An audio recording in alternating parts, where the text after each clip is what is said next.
We're live. That was a bit croaky. We're live. We're live. Hi, everybody. We've got some people here already. I can see it in the chat already. So we've got Kelly. Hi, Kelly. Oh, yay, Kelly made it. Hi, Kelly. Kelly made it. And we got Kate. Hi, Kate. And reading off my shelf. Hello, Angela. Hey, Angela. Angela, that's it, isn't it, Angela? And Jennifer. Jennifer loves books. Hello, Jennifer. Happy Friday, everybody. Yeah. Happy Friday. Yes, I'm so glad you could join me for it. I was just chatting with everybody. So if people don't want to, don't know everybody here, I'm going to introduce everybody. We've got Charlie. I'm going to fucking point. Don't worry, we always do it wrong. I'm going to try it. Charlie from Charlie Book Reads. Hello, Charlie. Danny. That's easy. From Danny's Book World. Wait.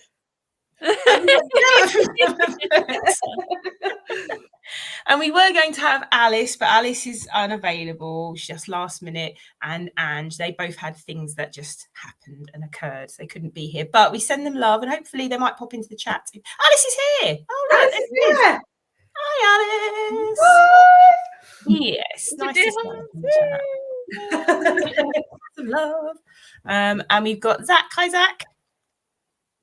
And Hi, Zach. Knitter. Hi, perfect Friday night. Glass of Champers has had some good news. What's the good news? Oh, yeah, Tell us. What is We the don't good know, news? actually, If we're allowed to know the good news. But yes. But either which way, as well to you. But yeah, happy Friday. So just hanging out, chatting. We've got books to read. I've got tea to drink. I mean, normally I would have a glass of wine on a Friday night, but I'm trying to be really good. Yeah, so I'm on squash because I've had 2 very boozy work dinners this week. Right. Yeah. trying to be flush out that liver. Trying to rehydrate after about 7 bottles of wine that I've drunk this week. Yeah, I had the similar thing last weekend. I think I've been trying to sort of rehydrate over the week because I had those friends round and we had quite a boozy weekend last weekend. So trying to be good. Welcome. Let's see, Alice. What's Alice put here? What is that? It was supposed to be an emoji of some kind. I think it's probably a heart emoji. I can't do it. See, my daughter would be like, "That's not how this is." They do it like that weird way now. What I is? can't get the heart. Is it that? It's like That this. looks Is like a what I they, don't know whether it will pick it up. yeah, what they do now. I can't cope. Is it like that? It's bizarre. I can do the fireworks always. We're so old. Like Bailey was like, "Mum, I how think that is not going to work. do you do a heart?" And I was like this or Yeah, that is how you do it, Danny. no, this weird thing. Normally it works. I can't get it to work. That just looks like quite an aggressive heart when you do it like that. It's all like edgy. It's very, I have no idea. I just have no idea anymore. The kids at school, it's so funny when I'm teaching and stuff, or when I talk to kids that I tutor online, and when they say certain things, I try and just annoy them by saying like really old lady stuff. So like when they're like talking about TikTok, I'm like, "Oh, TikTok, do you like your TikToks?" And they're like, yeah, they get really wound up. That's like years ago when 50 Cent was like a big deal, and I used to call him 50 pence to the kids, and they would get really wound up. Oh, 50 pence. I know him. Yes. Right. Oh, some good work news. Well, congratulations. Good work news. Alice, it was the heart hands Charlie was doing an emoji for. I was trying to do it, but it just wasn't working. What was I that? can't do it. Let's just give up on that one, I think. Right, so reading chat. What's everybody reading? So who's got books, actual books with them? Ooh, actual. I've got my Kindle and my iPad, so it's not really nice to hold up, but yeah. What you got, Danny? I have got the 4th. Where is it? Oh, you're reading the Bridgerton books.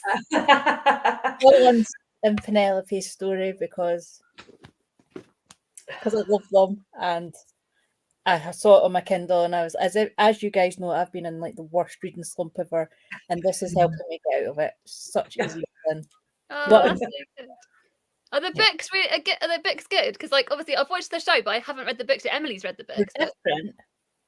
Like some of the storylines are slightly different. Like they've changed things for the TV show, but it's actually I don't mind the changes they've made. Like I feel like they're good changes. I think it's more the timelines are a bit different. Yeah, because Colin and Penelope's one's meant to be further along, isn't it? Yeah. Because somebody else is married in this, and I'm like, but he's not married in the show.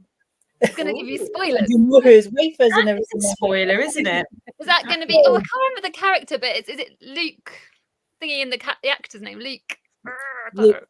Is it Newton? Yeah. What's Or her is Luke name? Newton the one that plays Colin? I don't want to know. No, Luke Yeah. Newton might be right.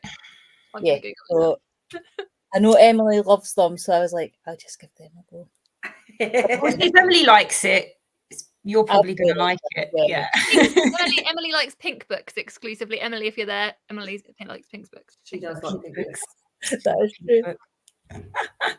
What are you reading, Charlie? You've got Far From That in Crowd. You showed me earlier. I love it so much. I've loving been it. gulping for it. It's like one of my favorite books the whole year. I just literally love it, and I've been listening to it on the Audrey app, which is because of you introducing us to the Audrey app. So Audrey's, if you like classics, I think it's the best app, isn't it? I love it.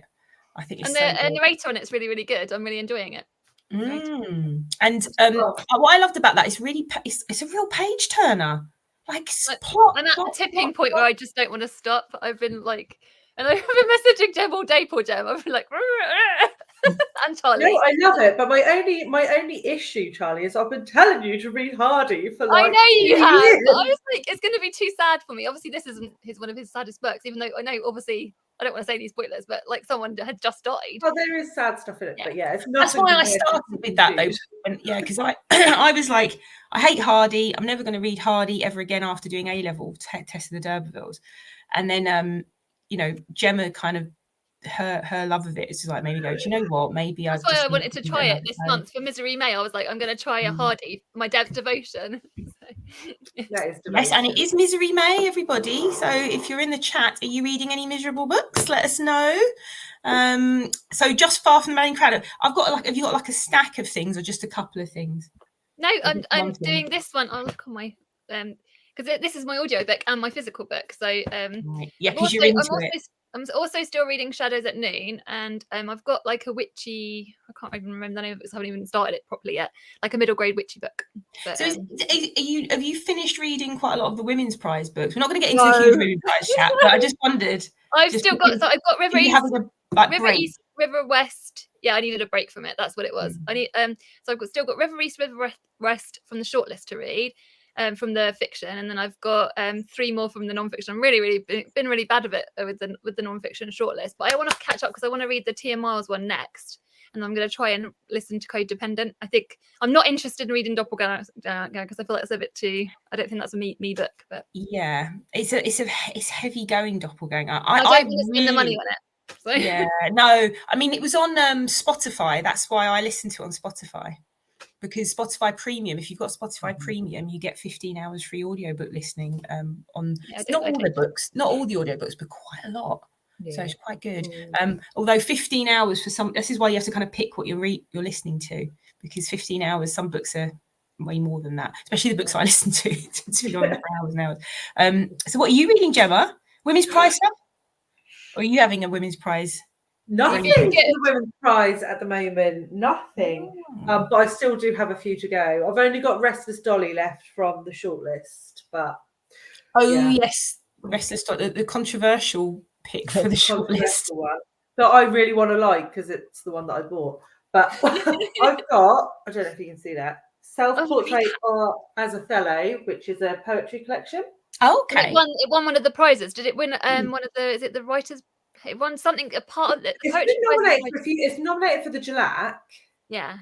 Shortlisted for Gelac. It's been on a few prize lists. I'm sure it did win something, Jem. I think it did win. Yeah, something. I think it might have too. I think it won the Forward Prize. Actually, I think it won the Forward Prize. Yeah, it might win the Forward Prize. But it's a bit too poetry for me. Yeah, I'm not the biggest poetry reader either. I like it. I like poetry, and actually I do have some poetry collections, but I'd never kind of sit and read it. I did read some poems in your poetry week, Charlie, which I didn't talk about on my channel. I've got some the Michael Rosen's. I love it. It's really sad, actually. He's probably perfect for Misery May. He's on the move. His poems about like migration and stuff, which is really sad, but it's very good. It's a really excellent book. I cried reading that, actually. Alice loves Michael Rosen, don't you, Alice? If you still like Michael Rosen's a legend. Sure. So, and what else have you got? Right, and I've got Burial Rites by Hannah Kent. How are you enjoying it? How's that going? Yeah, it's really gothic, isn't it? It's got like really gothic tones. Ooh, I love it. Like dark and cold, and Emily's read that one, I think. Yeah, it's good. And this one, which I think is going to be a Charlie book, I'm literally only like a chapter in, but it's Blessings by Chuck Weber Iber. I want to read that one. I've seen that one before it came out. I was like, I know. I saw it pop up on the library as like a new book at the library. I was like, that looks like a me book. That looks like a very me book. So, yeah, it's about I think it's about two boys who maybe start to like each other, and then one of them gets sent off to boarding school. So that does sound very Charlie. The writing is stunning.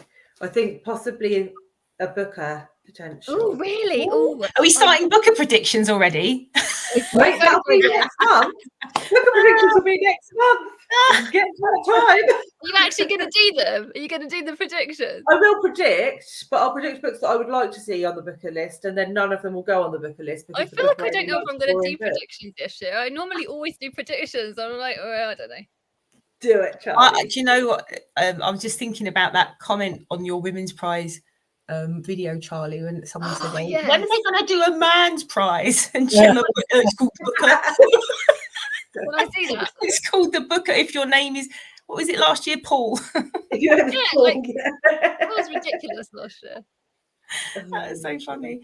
Oh dear. Yeah, I've got a few things. I've got ongoing. I've got A Suitable Boy, which I am miles behind. Yeah, I'm still reading that as well. Yeah, I'm miles behind the group, but I need to I'm just getting on with it at my own speed at the moment. I was trying to catch up and then getting stressed, so I'm not stressing out about that. I've got Katie Lumsden's new book. Because Danny sent me the NetGalley link. Thank you, Danny, because I couldn't find it on NetGalley. I was searching and it kept bringing up Secrets of Heartwood Hall, and I was like, no, what I'm looking for. I've got that as well, actually. Yeah, Danny sent me the link. I've got it on my e-reader. I haven't started reading it. I've started it. Good. Yeah. It's good. Because I want to save it so it's like the perfect time. But I guess this bank holiday weekend might be the perfect time, in fairness. Yeah. I mean, it's completely different from the Secrets of Heartwood Hall in tone and storyline. Would it be a good one to kind of dip in and out of, like having it as like a book on the go? Because if there's loads of book on the go, yeah. I mean, I've got it as a book on the go at the moment. I do think when I get a bit further in, I'll just want to read it exclusively because it's like it's just building up the characters and the stuff at the moment. But yeah, it's very much more sort of light at the moment. It's kind of more light. I don't know if it's Regency or Victorian. I think it feels Regency to me. I kind of feel like it's like it's almost like an homage to like a bit of Austen or something. It's pretty good. And funny as well. So yeah. Oh, I can't wait to read it because I love Katie's writing. So good. And then I've got some Buffy graphic novels as always. And I've got Alice. They turned up, by the way, because Alice and I were keeping an eye out we were buddy reading them together. And I was like, do you know what? I've run out of them, the series we're reading, but I have to keep an eye on eBay for them because you have to buy them on eBay now. You can't get them. Oh, really? So basically, the most expensive books. Well, actually, I don't think they're the most expensive because I think they're my Neil Gaiman Sandman collection. But the most expensive books, aside from that, on my shelf are my Buffy graphic novels because they're worth a fortune now. They're like cost a fortune. So I got two. And suddenly I said to her, who knows when they're going to come up at a reasonable price? You just crack on and read them. And I found these two on eBay for like 15 quid each. And when you bought them new, I think you bought them for like 8 or 9 quid. And I bought the first 5, I bought brand new when they came out.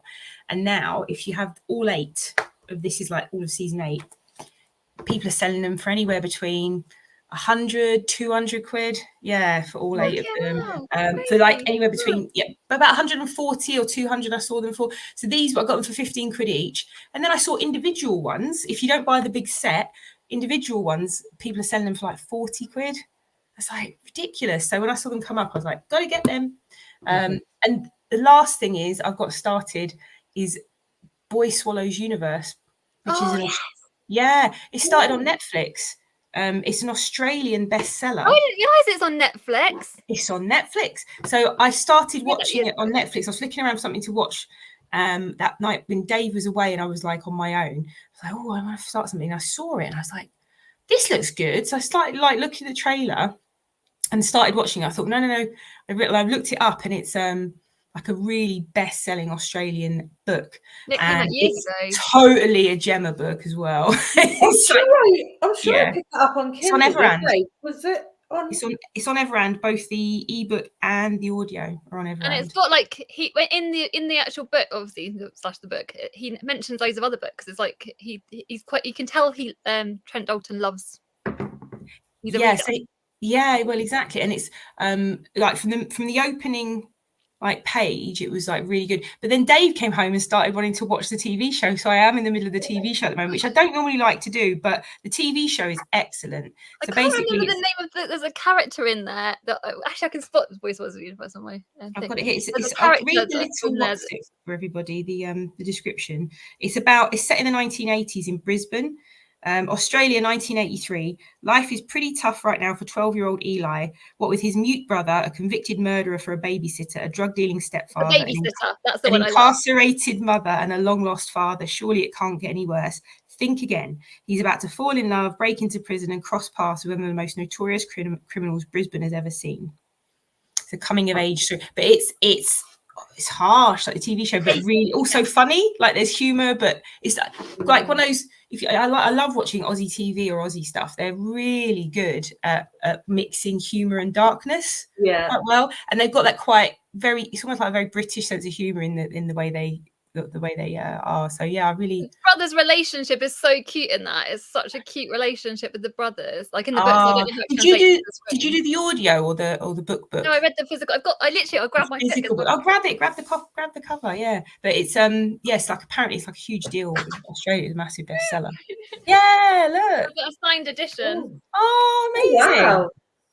I literally did it when it came out because I spotted it. It was one of those impulse purchases that I spotted on the shelves, and then everyone on BookTube at the time when it was back in my first time on BookTube was talking about it. So yeah, amazing. Because I was like, oh, this looks like it'd be a great book. So and yes, it's so fun. I literally read the first chapter, and then Dave was like, let's watch the show, and I was like, I don't want to confuse the show and the book.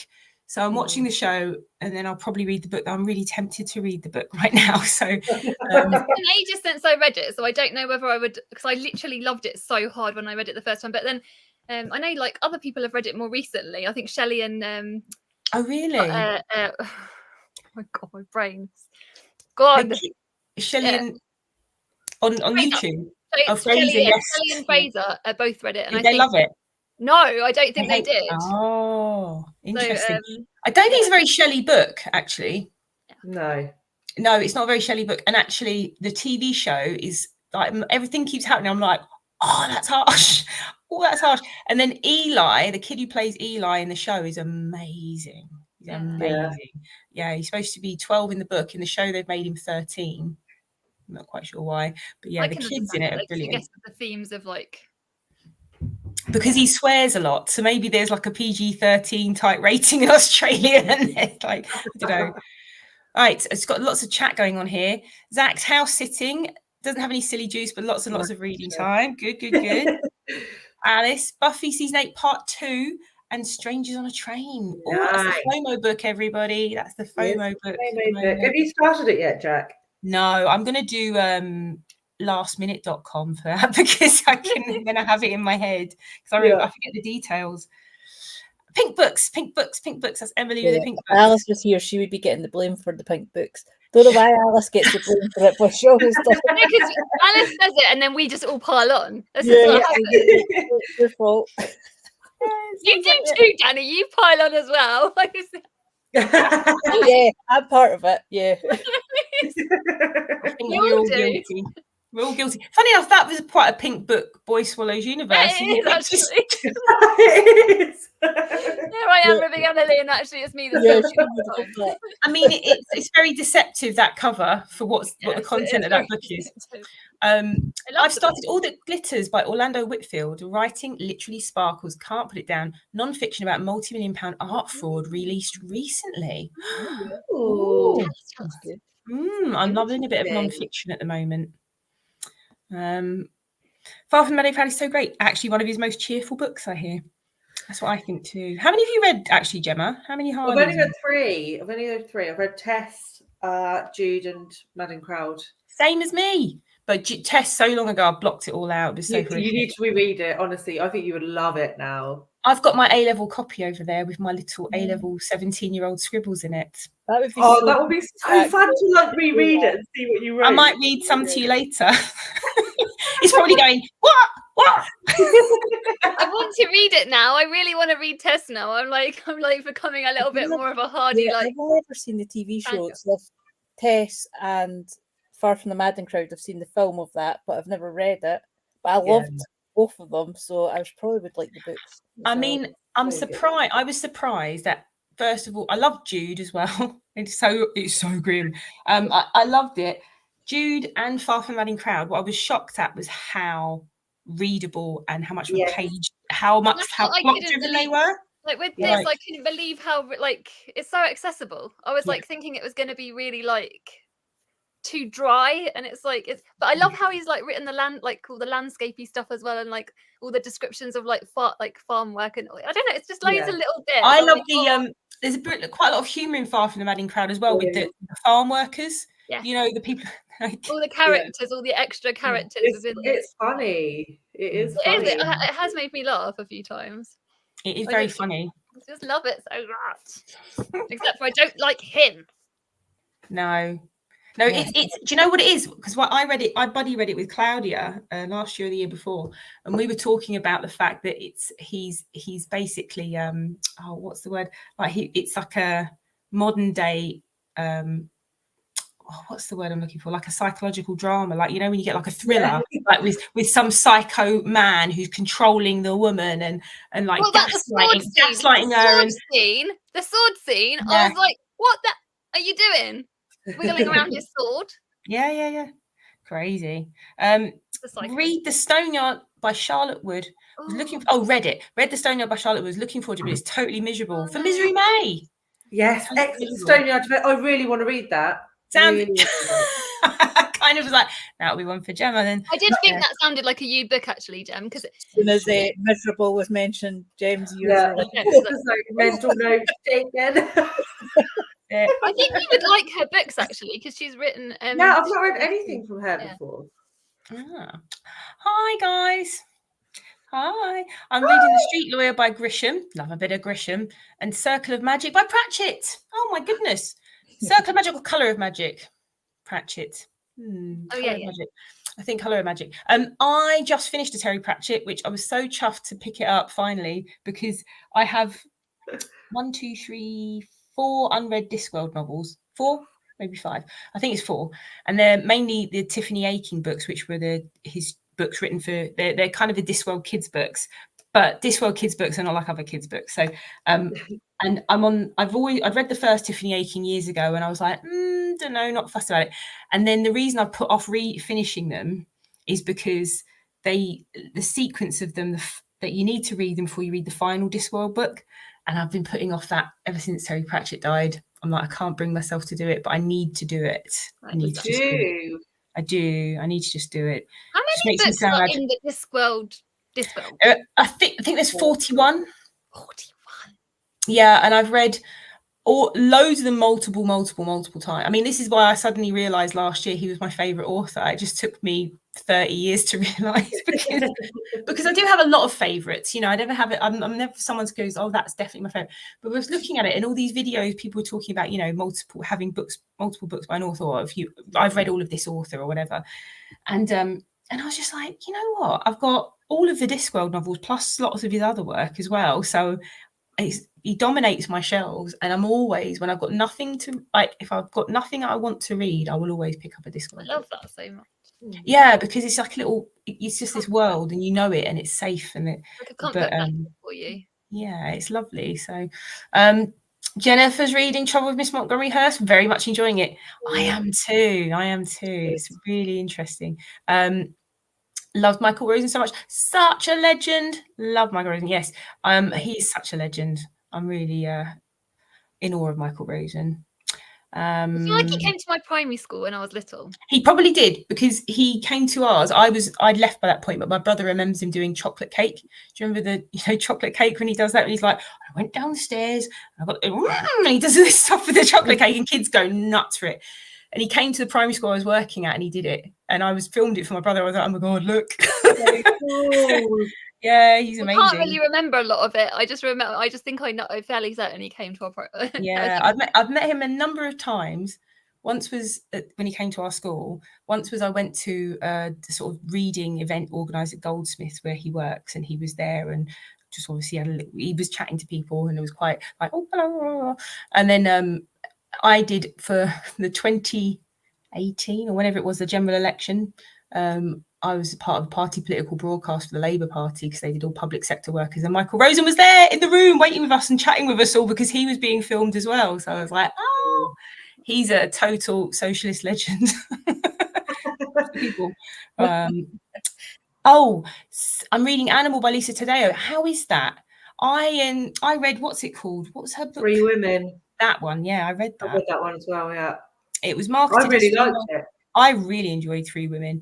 It was marketed as female rage, but it's much more miserable than I expected. And just finished The Red Tent by Anita Diarmuid. I really need to read that. That is, so many people put that down as one of their favourite books. So many people I've seen. I put it on the FOMO list last year. I'm going to put it on the FOMO list again. Put it on again. One day. That's going to be put it on again. I don't know if it will be Alice's cup of tea. It's not an Alice. It's kind of like, because it's about one of the biblical characters, isn't it? Yeah. Is it the one that puts the? Is it about the one that puts the temple through the person's head? What's her name? I can't remember her name, but yeah, it's one of the biblical characters. This is how much I know my. But it's Old Testament, isn't it?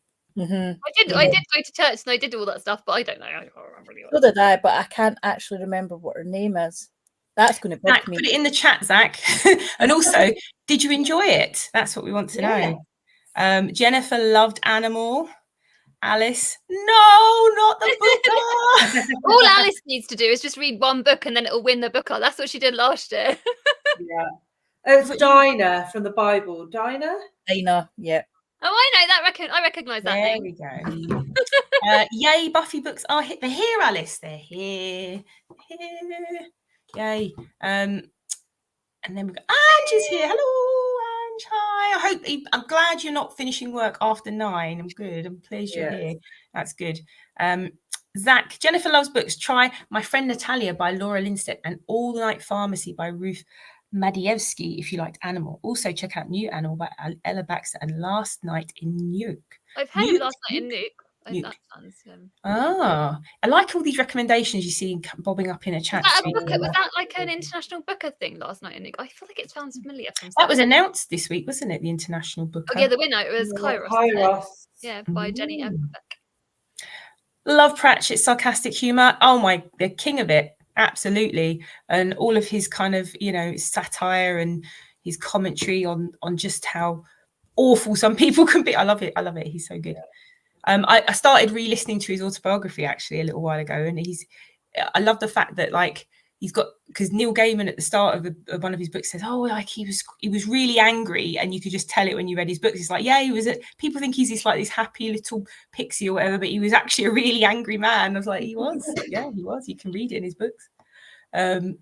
Zach Parker. Charlotte Wood is Australian too. I have the natural way of things by her. So Charlotte Wood is the one who did Stoneyard Devotional. And I think hasn't that just been nominated for the Miles Franklin? See all these prizes. I've no idea. Look. Are you the same as me, Danny? I'm like, I've read a few Australian books this month. I should go to my reading recently. Funny enough, I've Scott's Straya September. I hope he's doing it again this year, because I've got a few Australian books on my TBR. to get Yeah, to. it was nominated. Oh, well done. Look at you. Yeah. All right, Zach. It's yes, Dinah. Is it Dinah or Dina? I think it's got an H at the end. I think it's Dinah. Dinah. A lot of other biblical women in the book. Ah, I see. Have any of you guys watching? I know that you're probably, if you are watching, you're probably on the chat for the Misery May. Have any of you guys read the Bodies of Light, the Misery May book, group book? Because I want to talk about it so hard because I gave it 5 stars. I literally loved it. Is there going to be a little chat about it? Have you got? Oh, Angie's here. She's in backstage. I'm going to invite her in. Hey, Ange. Ange, you're here. Hi. Hello. It's Ange from Angie's book. Angie's book chatter. I'm trying to get that out. Did I get it out? Okay. Oh my god, I can't speak this evening. How you doing, Ange? I'm fine. Sorry, I'm on my phone. Don't Technical issues. That's all right. Lovely to have you with us. And actually, we're just in time to tell us what you're reading before we try and do some sprinting. Because I thought it'd be quite nice to do a little bit of reading in a sec for people. But what are you reading, do you think? I'm reading Brotherless Night. Oh. Chapter 13. Jem, I'm on to chapter 13. Absolutely devastated. What's going on? Loving it. Yeah. Women's Prize has definitely got me from the brink of reading. You've been amazing with it, Ange. You've been steaming through them, haven't you? I feel like because when you started reading Lotus, you gave us the inspiration. We were like, you had to keep up with me because you were hosting it. Is that what happened? It's like, stop setting the bar so high, Ange. Ange hasn't read for months, but come on, girls. That's what it was. That's what it was, Ange. We were like, fuck. Sorry. Oh yeah, and Alice is loving your the matching colours. Oh yeah. It does get very similar things. I still need to change mine. So I was thinking, what do you think? 20 minutes or 50? 15 never seems long enough. It's 20 minutes too long. sounds good to me. Yeah. 20, okay. I'll do 20 minutes. And read my physical. I'm going to go and sit in my nice chair in the corner, so I'll be tiny for everybody. But I'm just far away. I'm not actually going a bit smaller, so don't worry. Right, it's just a silly Father Ted joke. You know when he's looking out the field and he's going to Dougal. These are tiny. They're far away. The cows. Oh, I love that. These are small, Dougal. They're far away. Okay. Right. So 20 minutes it is. Right. Now, this is where I have to remember how to share the timer. Oh, yes. Present. There we go. This is, would you believe I was doing online training with Zoom and I had multiple things open yesterday, and today I'm like, where do I present? What I'm doing. Yeah, but it's Friday. Oh, I know. Thank goodness. Thank goodness. Yeah, for sure. Let's do this. What am I sharing? Window. I've got this one open. I haven't done that for ages, so like I'd have to.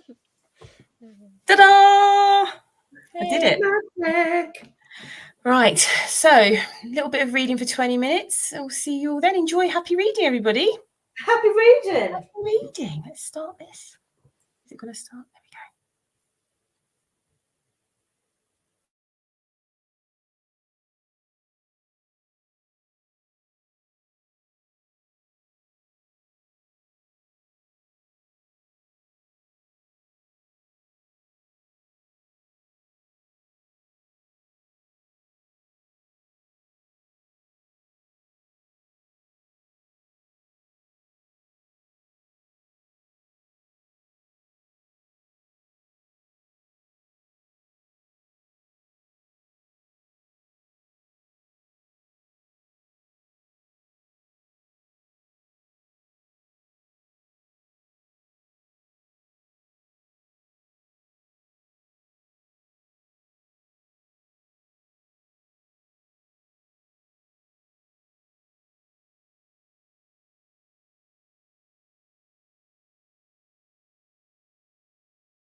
Oh, you're muted, Jack. There you go. You're muted. I know. Just couldn't find it. I thought I'd unmuted myself and put that on. I thought you could hear the timer. Beep, beep, beep, beep. But no, I was stopping sharing, not muting.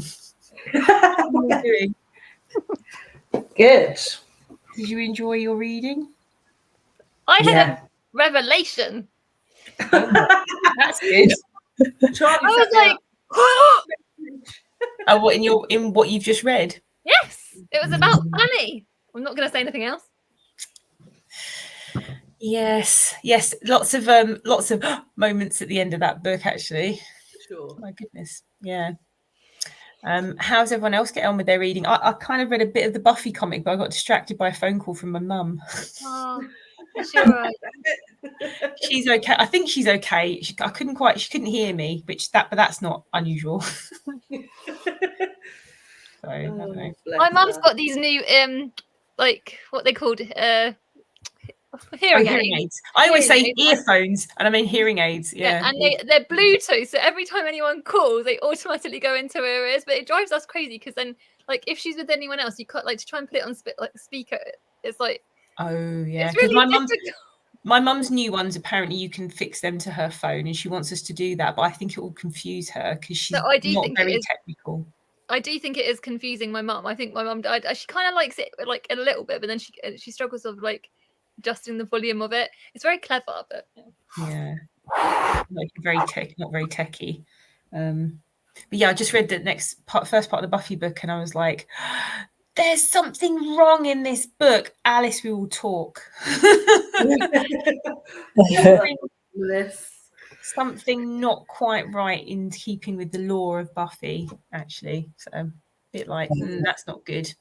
Anyway, Buffy nerds out there, I won't get into it. How are you getting on? So did you get any more reading done? How many pages did we do? Did you do anything like quite a bit, or did you just be little? I don't know how many pages I did. I never count pages. Stop it. I think I'm gonna really love this. Oh, is it your first time reading it? It's like you've just first opened it tonight. I want to see if my library's got it. Well, I've read like 3 pages of it earlier today. So yeah, I really love African fiction. There's like something about like the language and just like the sense of place. I think I don't know what it is. Again? Who's the author again? I can't remember because I do know the cover, but I can't. Like, I'm trying to find it on Chukwubuka Ibe. I can see my phone ringing again. I'm going to put myself on mute. Can you guys carry on chatting? Yes, we will. So yeah, I don't know. It's blurbed by It's on Zigzag. So yeah, it's just it's one of those books where like I'm like 2 chapters in and I already understand what the title is about. Because it's about this boy and he was a blessing to like his parents when he was born, and like all these great things happened like around the time that he was born. But as he's gotten older, like the father's opinion of him has changed. Oh, is that because of the elements that you were saying about beforehand? Yeah, because he's not like the typical boy masculinity. You know? Yeah. So yeah, I think I'm gonna really like it. Ooh. Well, I realised that I couldn't listen to Brotherless Night because I'm actually using my phone. So I had to go back to the longest, shortest book I've ever read, Restless Dolly. Oh my God. You're reading that and you're brave. We shouldn't really say that, should I? Because we're one of the plod along hosts. It's a really good book. I'm like 115 pages in. Lots has happened, but nothing's happened. There's a lot of hotels. Yeah, lots of. Well, that's why it was restless, obviously. Yeah. But yeah, it is long. shortest book I've ever read. I'm only like 115 pages in, and I feel like I've read 500. It isn't like terrible. Like, I think the writing's really good. I think you can tell she's like an accomplished writer. Yeah, that's what's confusing, because the writing is really, really good, but it's sort of, is the pace off or is it not? Like, it just seems to be going on forever, but it's very meandering. It's quite meandering. Yeah. Yeah. So at least the title is sort of accurate. Yeah. Accurate. I just feel like I just wanted more from it, and it does pit, like Alice said, like the ending. It does sort of like the ending is okay. It's quite good. I don't know if I would say quite good. It's like it's good. The ending is good, but like I feel like it doesn't make up for enough of the. Well, I know you're not at that point there, but yeah. Well, I'm halfway there. But I didn't DNF it, so yeah. Well, how was Bridgerton, Danny? It's good. Like I was actually sitting like laughing. Mostly at Lady Danbury. Like, I love her so much. So funny, like just the stuff that she's saying and things. Is she just as good in the books as she is in the show? Amazing in the books. I really want to read it now. She's so funny. The only thing I will say is the first book has the same issues as what the first TV series, if you know what I mean, what happens in the TV series. No, I don't know. With Daphne and her husband. Oh. Yes, that is in the book. So that like went. I think I only gave the first book like 1 or 2 stars because of that, but then the rest have been good. It's just one scene, but still, it's just. People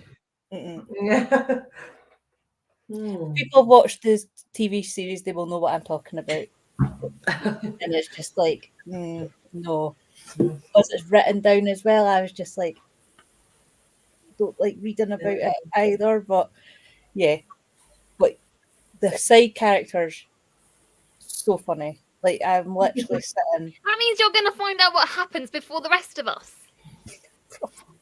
Because we're gonna wait. When's part 2 of Bridgerton? It's no, June, isn't it? The 13th of June. Not that I'm counting or anything. Why are they making us wait? Why are they making us wait? I was like, they've not done this for 2 seasons, but they decide the 3rd season they're going to just make it's us. When we actually care about the characters, like Colin and Pen are like such amazing characters. Love them. I knew from season 1 that Penelope was one of my favourites, and then I'm like, why? Why do I have to wait? I got sucked into the first season of Bridgerton, but I basically was just blinded by what's his name. And I realised when I was like, was I watching the 2nd season or whatever? I can't remember watching. And I was just like, clearly was. I know why I was really into it. He was pretty gorgeous, but yeah, once I was like, no, I'm not bothered. But I do like a period drama thing. Are you talking about the main character from the first season? John Reggie Page, is it? Yeah. He left, I was like, didn't he? He left. Yeah, exactly. So I was like, I don't know. I really like Queen Charlotte. She's not been in the 3rd season. Daphne's not been in the 3rd season, has she? They kind of got rid of her. I don't think she's in it. Why did they get rid? Is she in the books? Not so far. She's not in the book, but aren't the books like just focus on a different one each of them each time? They're all still there. Yeah, the other characters are still there. In the background. Apparently, I didn't know this, but Queen Charlotte is not in the books. What? Interesting. She's not in the books. What? I know, and she's just like a. That's mind blowing. She's got her own TV show now. So good. Queen Charlotte. Is that good? Exactly. Oh, it's so good. I haven't finished watching it because I don't want to see him like he's already like going down a bad path when I was watching it, the tipping point, and it got to the point where I felt like it was just so harrowing watching all the stuff that was happening to him. I was like, no, I can't see you go through it. It does have a really nice ending. Emily said that to me. I will have to pick it up again and finish it, but I'm like.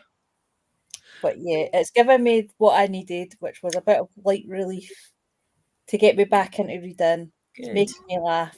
and smile. So that's what I needed. So no, Danny, to get back into reading, you need to read all of the Women's Prize long list. This is your tip. This was this not the rules? That's what happened with Ange, yeah. I love that that's what put you back into reading Ange. Like, it's brilliant. It's the FOMO. It is. It's just Because FOMO. when you get messaging and you're like, oh, I've read this book. And Is In Defense of the Act still your favourite, Ange?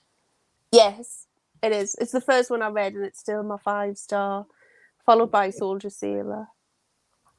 See, I have still my favourites. And I've got Brotherless Night on my Kindle. Brotherless Night, I think, is coming in at a very tight third, if not a joint second. What was your first, Ange? Top In one? Defense of the Act.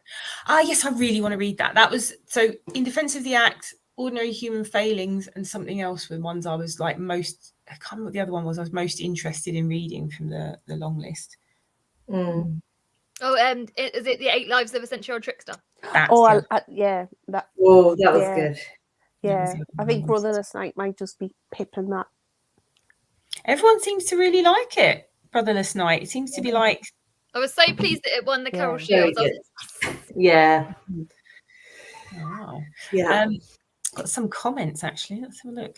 Kate, How to Say Babylon is what I'm reading, and it's brilliant. I loved it. Loved it.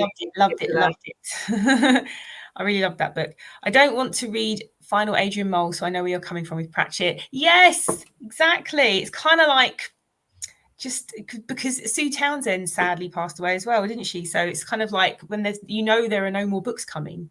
So you kind of like the fact that you've kind of finished their last, and then there will be no more. In fact, Terry Pratchett had some loads and loads of stuff on his hard drive of like, because he used to write loads of ideas and loads of things, then he would maybe put them in the book later and whatever. So he had loads and loads of writing, and part of his will was that he wanted it run over with a steamroller, so they did, because he didn't want anyone to work on his stuff. So yeah, and they actually did it with an actual, like, they went and crushed it with a steamroller. It was, as per his wishes. He was like, I don't want anyone getting my stuff and fiddling around with it and basically That's fair. Yeah, because it's like that's a fair point. Don't they? They take an unfinished book and finish it, or they'll get someone to, and it's like no. So whilst that is really sad, I kind of get it. I get it. They did find those stories of his that were long lost stories. He wrote under a pen name. He wrote loads like children's stories for a local newspaper when he was a reporter. And so loads of Pratchett fans did a load of digging and uncovered these stories, and they realised which pen name it was, and then they found the rest of the stories in this archive, and they published them. I've got the collection there. They published them last year, and but it's all his original stuff, but it was already published, so that's why it was kind of like not going against his wishes as such. But yeah, which is quite nice. But yeah, imagine, I want it all destroyed. But it's kind of also at the same time like, oh my gosh, all those ideas, all those things that he must have put in there. Yeah. Yes, Zach says, I listened to Animal and made a mesquite chicken sandwich with tomato and avocado. Ooh, lovely. Avocado, Jack. Controversy. Get out with your avocado. I love an avocado. I didn't like them when I was younger. I was Gemma on the avocado or what? No, that sounds like I don't like them in sandwiches, and I don't like them, when people put them on stuff. I don't mind them in a certain types of salad, but I quite like an avocado on its own. I have an avocado with everything. I love avocados. I love an avocado on its own, just a little bit of salt, and just eat it with a spoon out of I could do that too. I don't see have it, however. I like it on toast too. Very strange, Jack. I'm still mind blown. Not sure how I feel about it. The Buffy. I think we're talking Buffy, but we must talk. I mostly didn't get a chance to read, but I'm ahead on the Buffy comics. Yeah, Alice is steaming through the Buffy comics. Hi, Chatty. It's Charlotte from Chatty the Mad Chatter. Nice to see you all joining us on Friday night. And Zach, I just got a Nigerian book called Forged by Blood by Ehigbo Okosun, and I really liked Son of the Storm by Sunyi Dean Okunbowa. It's been a while since I've read. I think the last book I read by an African author was probably Akweki Emezi. They've got a new one out this year, I think. Oh, good. I really like that. Okay. Yep, a new one out this summer. I think is it? I can't remember what genre it is though. The hilarious thing was me and Jem reading their pink book. Me and Jem reading their pink book of like the least like romance readers out of everybody, and we were reading Yemezi's Hot Girl But Summer. I love that. But I loved it. We loved it. We were just like loving this book. We didn't think we would, but we were like addicted to that book, weren't we? I don't think that they write like in a it's like I feel like it's not too conventional.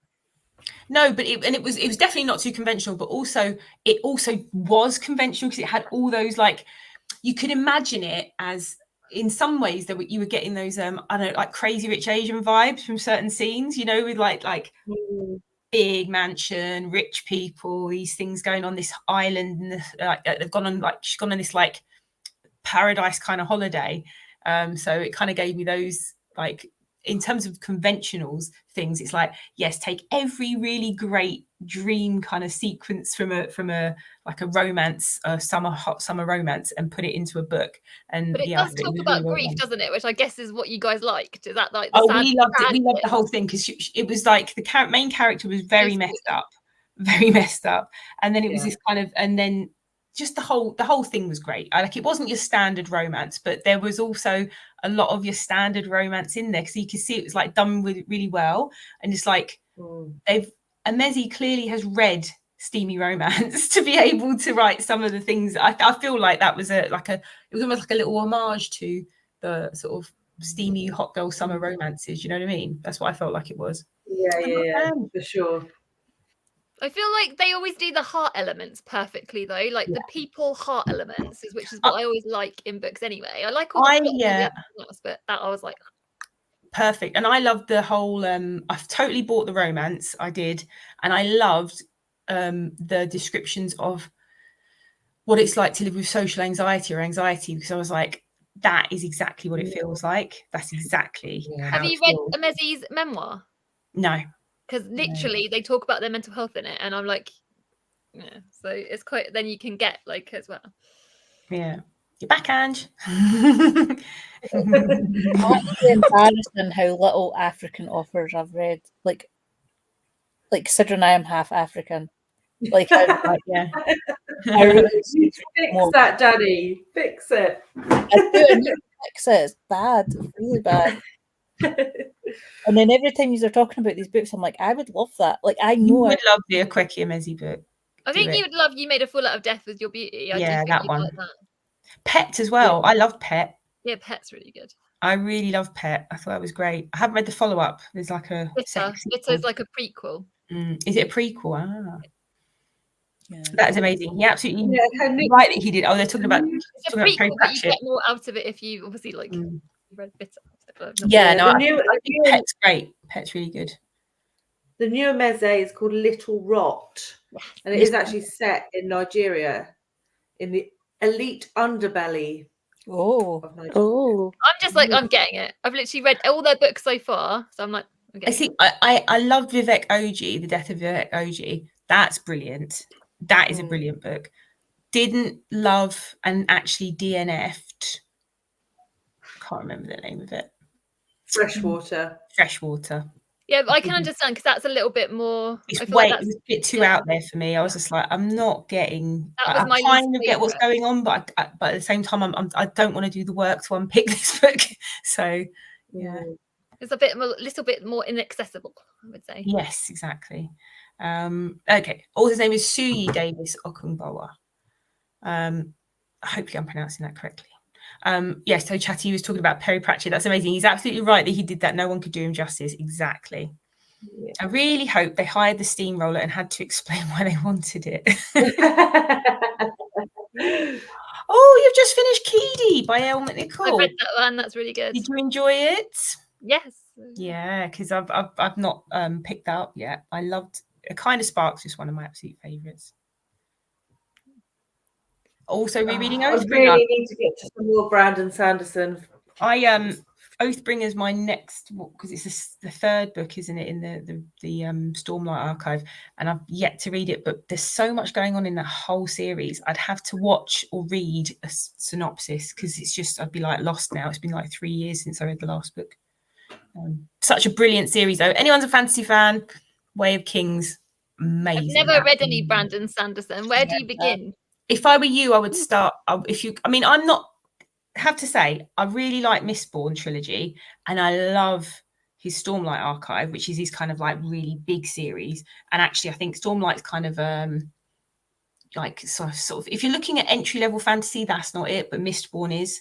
I need entry level, because I'm not. Mistborn is like a heist. The first book is like a heist kind of book, but it's really cool. It's a really cool concept. But I have to say, I have not enjoyed any of the other books that I've read. I'm not like that I've hated on them, although we didn't really like Yumi and the Nightmare Painter when we were reading it, did we, Jen? It was just like bad. It was awful. It was bad. It was awful.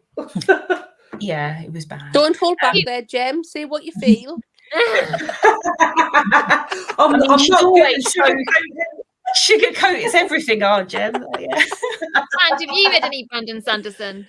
No, I'm not a big fantasy. Neither am I. Reader. I haven't even got through Lord of the Rings. Neither am I. A lot of people don't. I love Lord of the Rings. I'm a huge. I just absolutely adore it. But so many people, especially a lot of modern fantasy readers, don't like it. Because I've reread The Hobbit quite a few times. I've never even watched any of them. I've watched them. I'm shocked at that now. Oh my goodness. Same as Game of Thrones. I've watched Game of Thrones, but I've never finished Game of Thrones. Danny, are you still reading those? I am. Well, I'm still reading the first one, but it's amazing. When I read like that whole, it's the Song of Ice and Fire series by George R.R. Martin. I couldn't find. I know every book was rubbish for the next 3 months. When I finished what he's currently got out, because he hasn't finished the series yet. Curses. But when I read those books, I was so into them, and they were so amazing that for months. You know what got me out of it? Joe Abercrombie's First Law trilogy. Gemma got me out of it. You love all those Abercrombie's, don't you? You got not a woman's prize long list. It wasn't a woman's prize long list. I basically had the book. That's the worst book hangover I've ever had.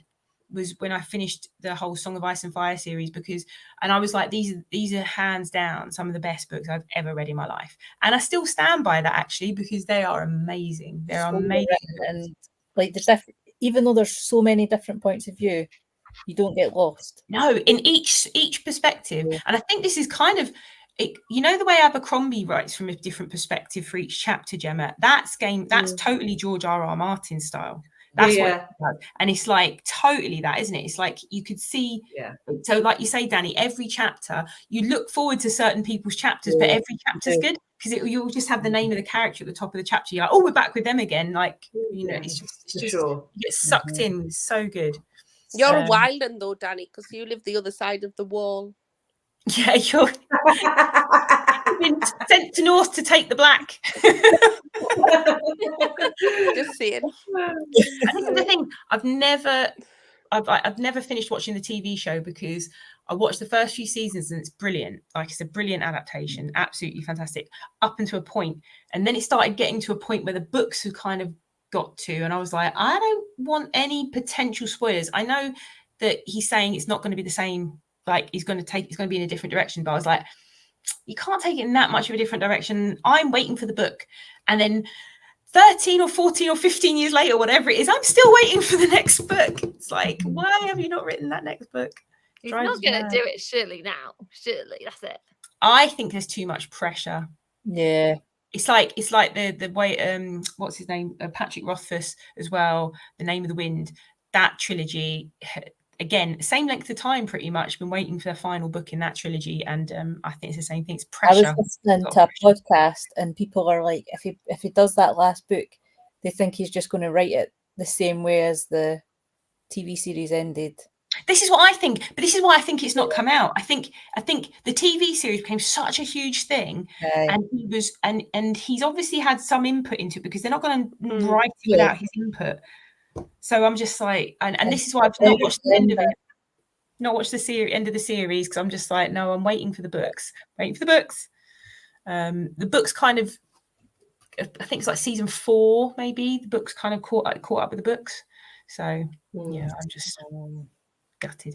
The Final Empire or Warbreaker, Charlie? Yeah, I go for the Final Empire, not Warbreaker though. I wouldn't go for Warbreaker because that's the start of the Stormlight Archive, and I think it's just too. If it's your first fantasy book, I think it's. Yeah, because I'm not. Yeah, I don't really read fantasy. I would go for the Final. I think Elantris is a good place to start.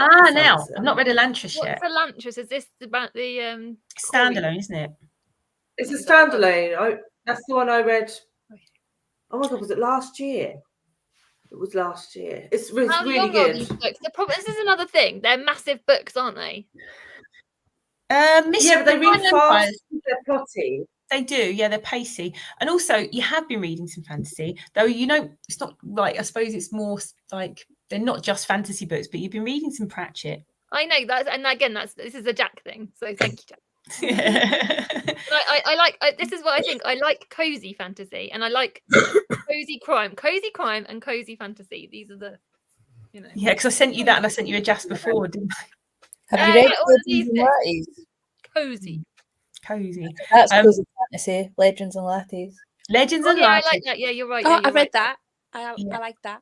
That is good. And also, I think the second book that I was not disappointed in, but it was nowhere near as good as the first one for me. I haven't read that yet because I'm holding off. But loads of people loved it. I was just a bit of an oddity. But then also, someone was making a point that sometimes you read a book that isn't brilliantly written, but you just need it at that time. Yeah. And I needed it when I read it. Like, I read Legends and Lattes in a cold winter when I was going back to working in school after the pandemic and working at starting to work at the universities and trying to find my feet. And I was working so many hours during the week, and it was miserable winter and I was freezing. And I just remember listening to it on the buses and in the wet buses and stuff. And it was just like, I just need to escape from here. And I just put my earphones in and listen he to narrates the audiobooks, doesn't he? Yeah, he's an audiobook narrator, isn't he? So I think I just needed it at that time. And I don't know if I read it or listened to it now, if it would have the same impact on me that it had then. But yeah, I think Charlotte, are you saying no? Don't tell me that about me. Yumi. About Yumi the Nightmare Painter, because you've got the special editions, haven't you? She's got the special editions. Yeah. Because everyone calls her Chatty, but I always end up calling her Charlotte. Sorry, Charlie. So it's really going to get confusing. I've been scared by frugal wizards. I've been scarred by frugal wizards. Sorry, I was scared. Scarred by frugal wizards. I get scared by everything. Lord of the Rings audiobook Andy Serkis is incredible. Highly recommend. Yes, recommend. I need to watch. I think I want to watch the watch the films. Yeah. Watch them. I love them. I said to my husband I want to watch them this year, but I keep saying that and I keep forgetting. Those and the Harry Potter films I go to. I've got a cold and I want to watch something comforting. It's the bank holiday, so all bets are off. The husband's here. I could try and pull him in. Do the extended versions back to back. It's about 12 hours. You'll love it. Honestly, it is. There's your Monday sorted.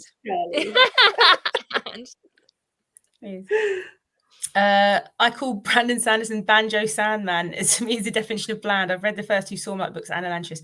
I love the Stormlight books, the first 2, but I know what you're saying, because he's I don't know, some of the things, he's so prolific. I feel like the recent books I've read of his, I feel like there's like, you're kind of churning stuff out a little bit, and they don't necessarily have the I don't know if they have the level of bless you.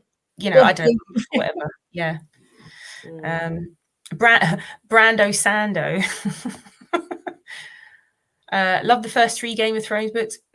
Yes. I remember sitting reading the second Game of Thrones book, and if you've watched the TV show, obviously it was like the Red Wedding, and I was sitting reading it, and this is before that even happened in the TV. Like, the TV show had just come out. I'd read the first book, TV show came out, I was reading the rest of the books. I was like, I'm not watching that until I've read them. And my brother was like, there's going to be a bit, and when you get to that bit, you are going to text me. How will I know which bit? And I was just like, it's all based on European history, though, isn't it? I think that's a Scottish. From Scottish history. That the Red Wedding. Truand. Yeah. That's crazy. Apparently the Red Wedding is from Scottish history, I think. Yeah, I don't know what exactly, but someone out there might know better. Abercrombie, heart. Yes, we heart. Abercrombie. Yeah. Heart. I worked out why my things weren't working. I think it's because I switched off the. I don't know if it's still going to work. It's still going to work now. Kind of. Oh, that's kind of good, actually. No, it's not. But if I do this, it kind of looks a bit like ET there. It's like. Yay! I did that one at least. Oh, does that work? How does that work? I've got it. If you're on an iPad. Are you on an iPad? Oh, you're on an iPad. Oh. I thought you were being magic. I am magic. MacBook does it. It is a bit magic too. It's true. You have to. It's because mine was switched off, Danny. So I went into my thing and I had to switch it on because it had an update. Why doesn't it do it on here? Surely it should be doing it on here. You think? Yes, Feast of Crows was highly irritating. It's still a good book, but very irritating because basically you switch perspectives and then go back to anybody in the previous books, which was really irritating. Yeah, good luck waiting for that. I've given up on it. Like for years I was very angry waiting for these books to come out. I've given up. Speaking of waiting for books to come out, is the latest Nevermore book coming out? I don't care about that either. You know, that is one of the things that is very controversial about me. I do remember that. I am not a Nevermore fan. Everyone gets shock face when I say it. I'm just like, I kept it quiet for quite some time because it's so well loved. I'm just like, it's still meant to be coming out at the end of September. There you go, Charlie. Warbreaker's a standalone. I was thinking because actually, it's Way of Kings is the first Stormlight book, but yeah, Warbreaker. Elantris is standalone. Warbreaker. But I think Mistborn's good. Or read The Emperor's Soul. It's a short one. I loved it. The way it was plotted was perfect. The word short does get me. Yeah, Dee recommended that to me as well, actually. She said it was very good. Yeah, we'll see whether I can find it. Short. We really enjoyed Sabriel, didn't we? That's short. We did. I loved that. Yeah, I really enjoyed Sabriel by Who Garth wrote Sabriel? Garth Nix. Oh, okay. Australian author. Well, Aussie, we're shouting out all the Aussie authors, aren't we? We are shouting out all the Aussies tonight, yes. Yeah, getting all the love. Right. Do you want to do a little bit more reading? Yeah. Yeah, a little bit more. I can listen to the rest of my chapter. Yeah.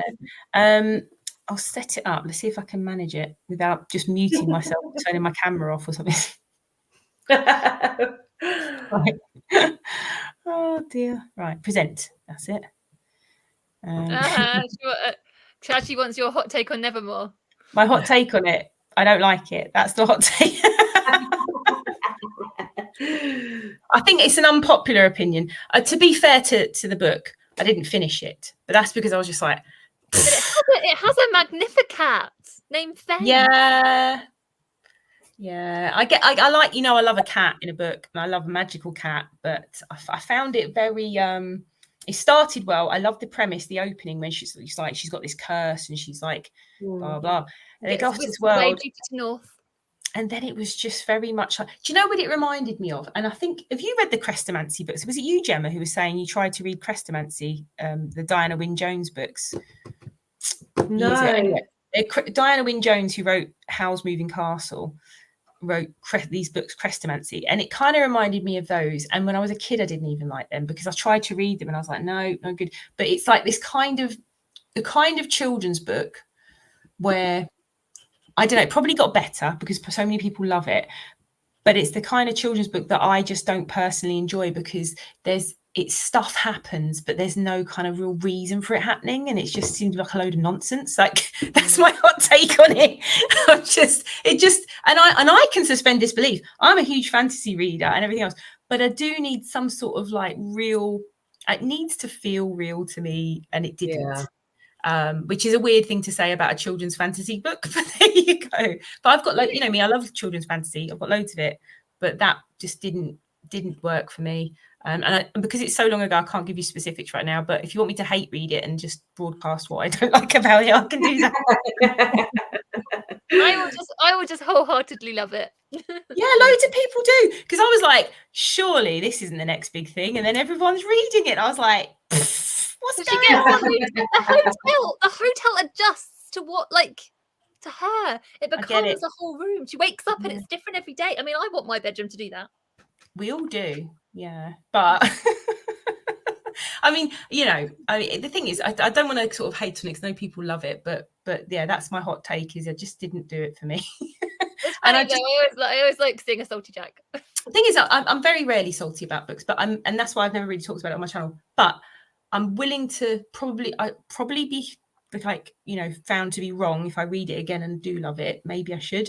I don't know. I don't think you would like it though if you don't like it. I might try it again. I might be wrong. And then the thing is, I read it and then everyone was loving it, and I was like, oh my gosh, they're going to kick me out of the middle grade club. I'm like, I'm going to be like banned from like any middle grade. Though, it does happen like that. As you're saying it, like now you're saying it, like it does happen like that.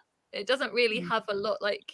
There's no law. So basically, if you read Michelle Harrison's Pinch of Magic series, a far superior middle grade fantasy series, in my opinion, she has a whole mythology built around the things that are happening and why they're happening, and then they all make sense, and at the end it all ties together beautifully. I'm like, that is how you do it. It is stuff that ties together, but it's done. It is like you said, it's a little bit more quirky. Like, you know, it struck me as a little bit like that other book that I can't stand, Catherine, what's her name? She writes a lot of adult fiction and people love it. Nell from Gunpowder Fiction and Plot loves her books. Catherine Valente. Oh yeah. She wrote a book a few years ago called The Girl Who Circumnavigated Fairyland in a Boat of Her Own Making. That's the title of the book. I think it was Boat of Her Own Making. Anyway, and it was everyone like, I tell you who was raving about it. Bloody Patrick Rothfuss. He can get in the bin as well. he was raving about it, and I thought, oh, I love his books. He must know. He's like one of the best books ever because I follow him on Goodreads. I started reading and I read about 5 pages. It was just nonsense. Like it was like literally Lewis Carroll-esque nonsense of this girl. Oh, I hate Lewis Carroll. It was like, oh, she got out of a window. It was all very, and I'm probably, maybe I wasn't clever enough to understand what was going on here. Maybe it's an analogy. You're not clever enough. No one else is. And I was just like, I feel Jack's just channeling that in a gem at this moment. I am. I love it. I love it. Love it. It's been released. It's been released. Oh, we love it. We love it. We want more. Generally, like my channel, I'm like, I don't talk about books I don't like. I like to talk about books I do like because I want to recommend books to people. So I don't generally like go into the, you know, I'm going to be controversial because you know me, I'm never that. Just on your live streams, then, Jack. We're chatting live now, and I can't hold it back. You can't edit this out afterwards. Have no filter, but not on my gob. If anyone gets to 1 minute 31 of us chatting, then they deserve to like. Apologies. Right, we're going to read. People are chatting here. Where are we? Challenging my views. She wants me to challenge my views. Sorry, Jack. Where are we? Just shredded your membership to the middle grade club. I'm kicked out. Oh, actually, Keeper of the Lost Cities. I do want to read. I've not read that yet. And people want Salty Jack. Well, you only get alive. I'm edited for niceness. And we get you live in real person, and that is even as well. All right. We will chat more after, but let's get sprinty because people might want to read and listening to me going on about fantasy books. Rah! Right. I'll see you all in 20 minutes. See ya. Monitor, where are you?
Ta-da! Ta-da! Made it. How are we all going? Danny, bless her, she's tired and had to pop off. Well, Dolly's moved twice in the last 20 minutes. She does move a lot. Is she really that? Because she's restless. And she's been to about 3 hotels. Yeah. For a night. Oh, She does love buying them hotels, doesn't she? what is the general consensus on that book at the moment? People who read it. Is it? Oh, I haven't read it yet, but I think the general consensus is no. But there are a few. Like Ben liked it. Yeah, it's not a bad book. It's not badly written. It's not doing anything really different, like women's prize worthy kind of. Yeah, I just don't think it's a standout because I think obviously we've read bearing in mind the long list. I just don't think it doesn't stand out for me. Oh no, I just hold that thought. No worries, you go. Yeah. Jack, you missed it because I said it's the shortest, longest book I've ever read. Like 100 and odd pages in. It's like I've read 500 pages. Oh my god! It's just so playing much with my mind. Yeah, there's just so much like going on with it. But I'm just like I wasn't really that interested in it. And someone posted on my because I mentioned that in our FOMO live we were talking about this book, and I was like, just not bothered about it. It wasn't one that caught my interest off of the list in terms of because also I'm just not in the mood for that kind of book at the moment.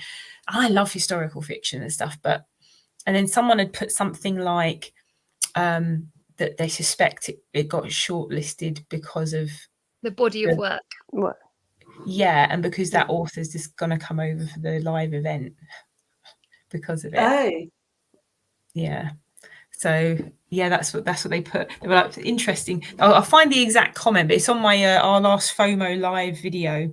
People did say that like last year, because like when I think back of like last year's one, everyone was saying about Barbara Kingsolver, but you can't compare the two because obviously Demon Copperhead was such a great book.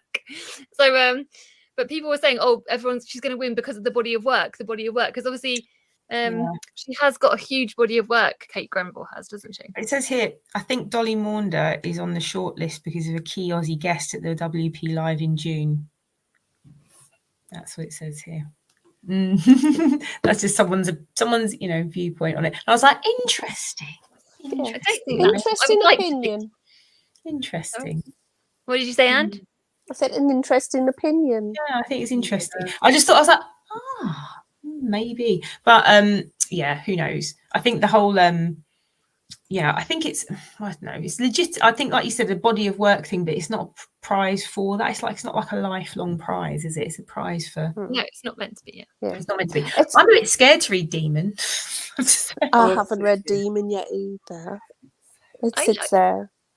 But with Dolly Maunder, it's nothing new or different. That's what I mean. It's like it's not kind of, that's what it sounds just very bog standard. Not bog standard, you know what I mean? It just sounds.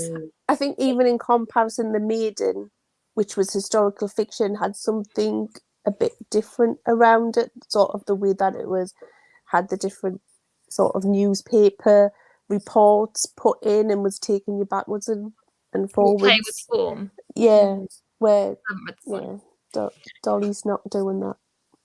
And he's talking about historical fiction that's doing something a little bit different and seems to be amazing. And I picked it up. Funny enough, I picked it up in Waterstones, and I was thinking this would be a really good birthday present for Ange at some point, but we'll probably get to it. But it was Cuddy. Oh yeah. You heard, Cuddy, about St. Cuthbert. Oh yeah, I'd like that. Yeah, and it's supposed to be really different. It's supposed to be a really kind of they're quite original historical fiction book, but it's supposed to be about St. Cuthbert, and it's supposed to be very, very, very excellent. And I didn't get on with it. I DNF'd that one. Yeah, I mean, it looked kind of like, to me, I'm not sure if I would get on with it, but I was looking at it, thought it's definitely interesting. I'd either love it or DNF. That's like, it's one of those.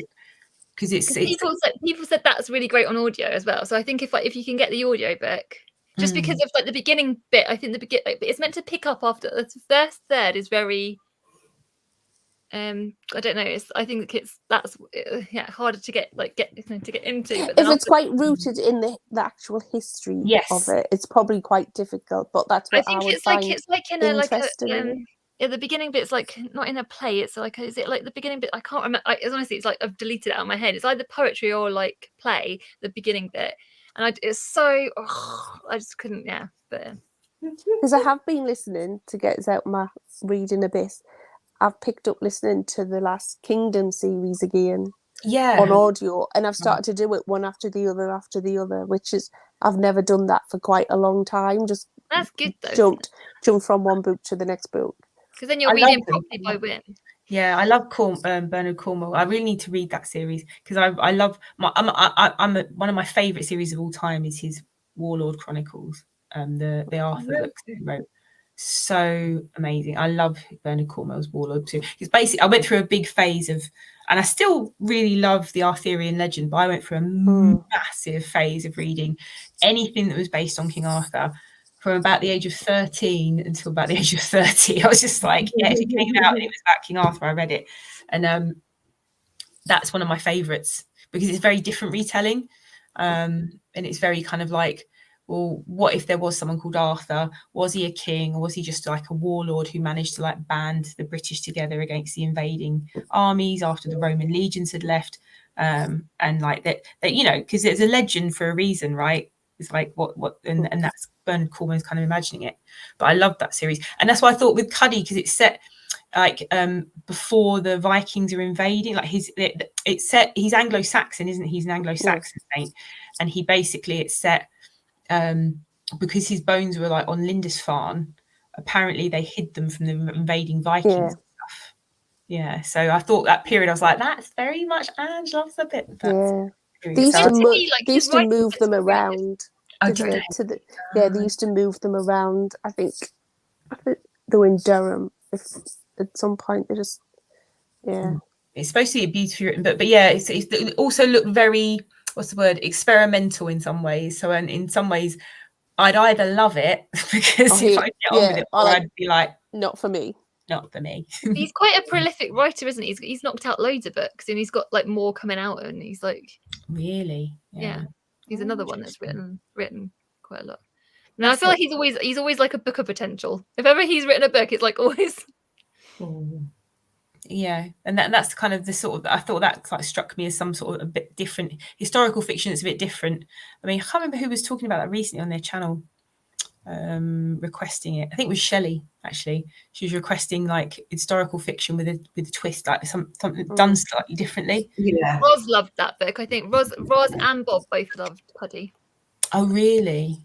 Yeah. So it just looked really interesting, and I loved the cover. Cover was beautiful. I do think you guys would like it. It's just didn't quite. Not a Charlie book. Not a Charlie book. But then Charlie's had to mention the booker, so I'll have to finish the Woman's Prize long list. I'm like, not giving you FOMO. I'm trying not to do the book this year, though, Anne. I'll tell you what we've got coming up. Haven't you got when are you starting the midnight books, that read along? On your channel, Ange. Is it your channel? We started it. We've done the first 2. When did you do I didn't know you'd started, because I said to Amy, I was like, I'll join that. Yeah, because Amy's on maternity leave, isn't she? And then she's sort of taken a step back from YouTube, but we've still got the Discords going. Always time to catch up. It's because it's on Discord. I'm just like, it's Discord. I'll settle just a private group, me, you, and Amy. Yeah, that would be nice, because I miss the Charlene Harris chat. I do miss it. Well, we've already chose what the next series is from Charlene Harris we're going to read, because we are going to read Shakespeare. We're going to read all of it. We're going to read Lily Bard. Yeah, Shakespeare's Landlord, Shakespeare. Yeah, those ones. And then we're going to sort of go through all of our backlist. And then read Gunny Rose last, because she's still writing Gunny Rose. I want to read Gunny Rose. Lily Bard turned up in. I love the fact that she turned up in Sookie. Yeah, I like the crossover. And in Midnight, there's so many crossovers. There, so you've got Quinn and everything in it. It's really very, very good, very good. Yeah, I might have to catch up. I might have to see if they're on audio with the same audio narrator who did the Sookie books. because she's great. Yeah. The one who does the Suki books. If you want some good audio book, like that, you know, like if you want to listen to a comfort book, Ange, audiobooks of the Suki is so good. They're so good. Right, Salty Jack should definitely appear in a middle grade book. That sounds like a character, doesn't it? Salty Jack. That sounds like a good character name. That's great. Salty Jack. Lol, Ange, that's no filter Jack right there. That's funny. Read Keeper Live. Oh, really? Keeper of Lost Cities. I feel like I'd like that book though. Don't forget to smash the like button for all this live show salty goodness. Thanks, For sure. oh. I did the same thing as last spring, including another sandwich. That's right, Zach. It's good. I'm really liking Animal, but the beginning is a bit too long. Yeah, I really enjoyed Three Women. I thought it was excellent. Yeah, I did. I didn't find it interesting, Dolly. Fully agree on longest short book ever, Ange, and it does not surprise me that she's moved that many times in 20 minutes. I wonder how many times she moves in total. I feel like that's what I remember the most about that book, apart from the ending. So the beginning, when do I do it? Like, yeah, it's just, yeah. She is called Restless Dolly. Yeah. So. It's called Restless for a reason, right? I feel like they should have had hotel in the title. There's a hint in that title. All right. Yes, really want to read Bernard Cornwell. Do read Bernard Cornwell. Although, how many series have you got going at the moment? Probably tons. She's got a ton of series on the go. Oh, Start the Last Kingdom series, chatty on audio. On Just audio. go for it. Who reads How long is that series, Ange? 13 books, but they're not very. I'd already read about 5 or 6, and I've read about another 5. They're on Endred. I think his writing is so easy to get into. Like his writing is so. Can you get hold of the books really easily? You've already got them. On they're all on Endred at the minute, I think, bar one. And if you like a good battle scene, he does write a good battle scene. Oh, he's really good.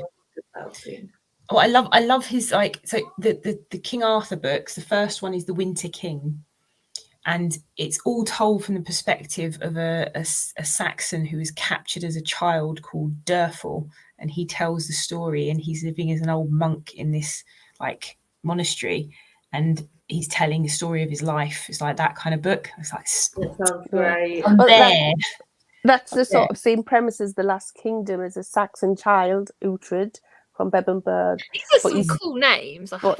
He's captured by the Vikings, and he's so feisty. The Vikings actually keep him as their son, but as he gets older, he's actually an Anglo-Saxon, but he's also a Dane.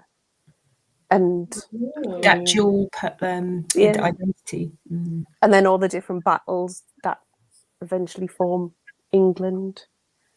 Yeah, it's fascinating. But he would have been my lord if I lived back then, because I live in Danelaw, Northumberland. Yeah. But that's where the Geordie accent comes from, though, right? Isn't it? Yeah, got a lot of Scandinavian language, place names. Yeah.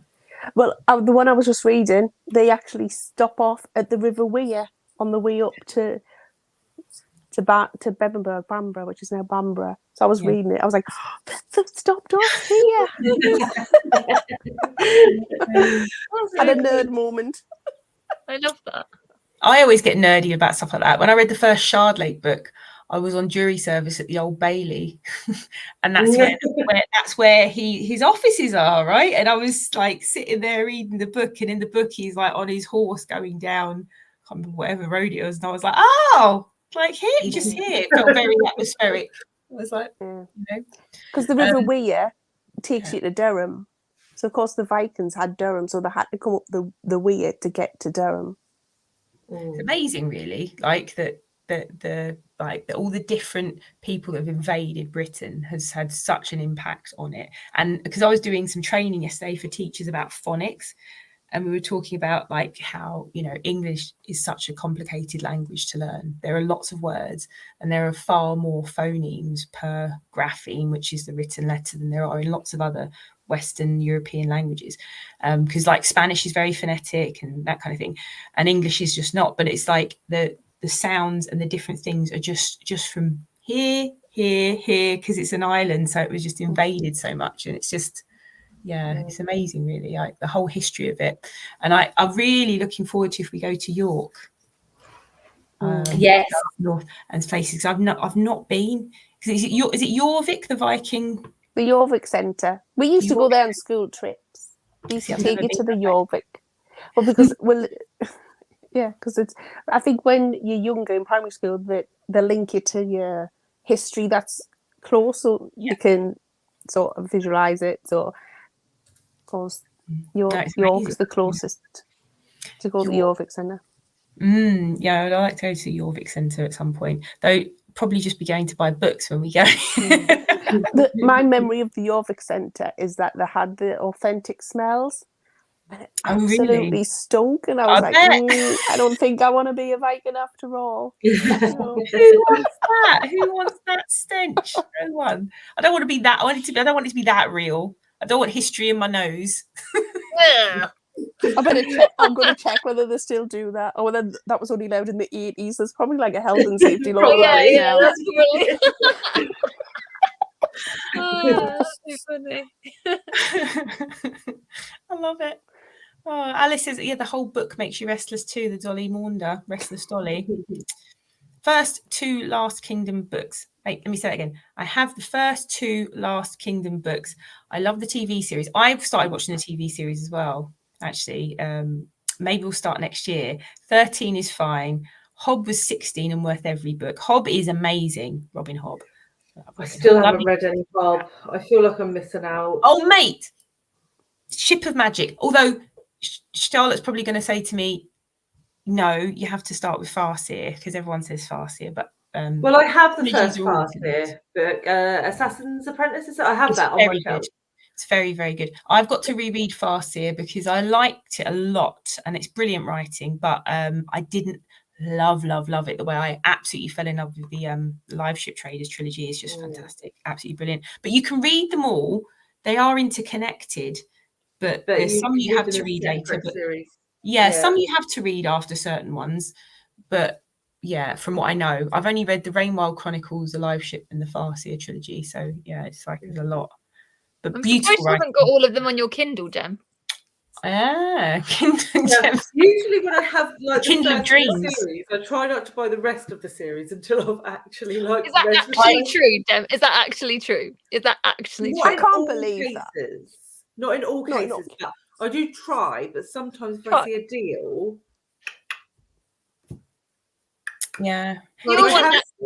we still all want access to your Kindle of Dreams. Kindle of Dreams. Kindle of Dreams. Yeah.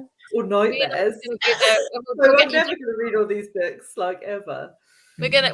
The 3 of us are gonna come your way, and we'll grab Alice on the way, and then we'll just come and steal your Kindle. Even though Alice doesn't care. I'm sure what Gem's predictive text is. That's on my Kindle. It is on. I haven't read it, but I have it on my Kindle. We want to be in there. Could make a movie out of all the books inside of her Kindle. So funny. Siling down is a Lincolnshire expression for rain, which comes from Danish. Is it siling or silling? Siling. There you go. So did you ever go to the Viking village? Is that near the Jorvik Centre or part of it? I thought it was part Jorvik Centre. Maybe, yeah, I think so. Shadow of the Gods. Yes, Zach. That's literally sitting. I do. You do have it on your Kindle. Shocking. Gemma, you don't, do you? Like you. But you didn't know that. Try to go and check. Only the first one.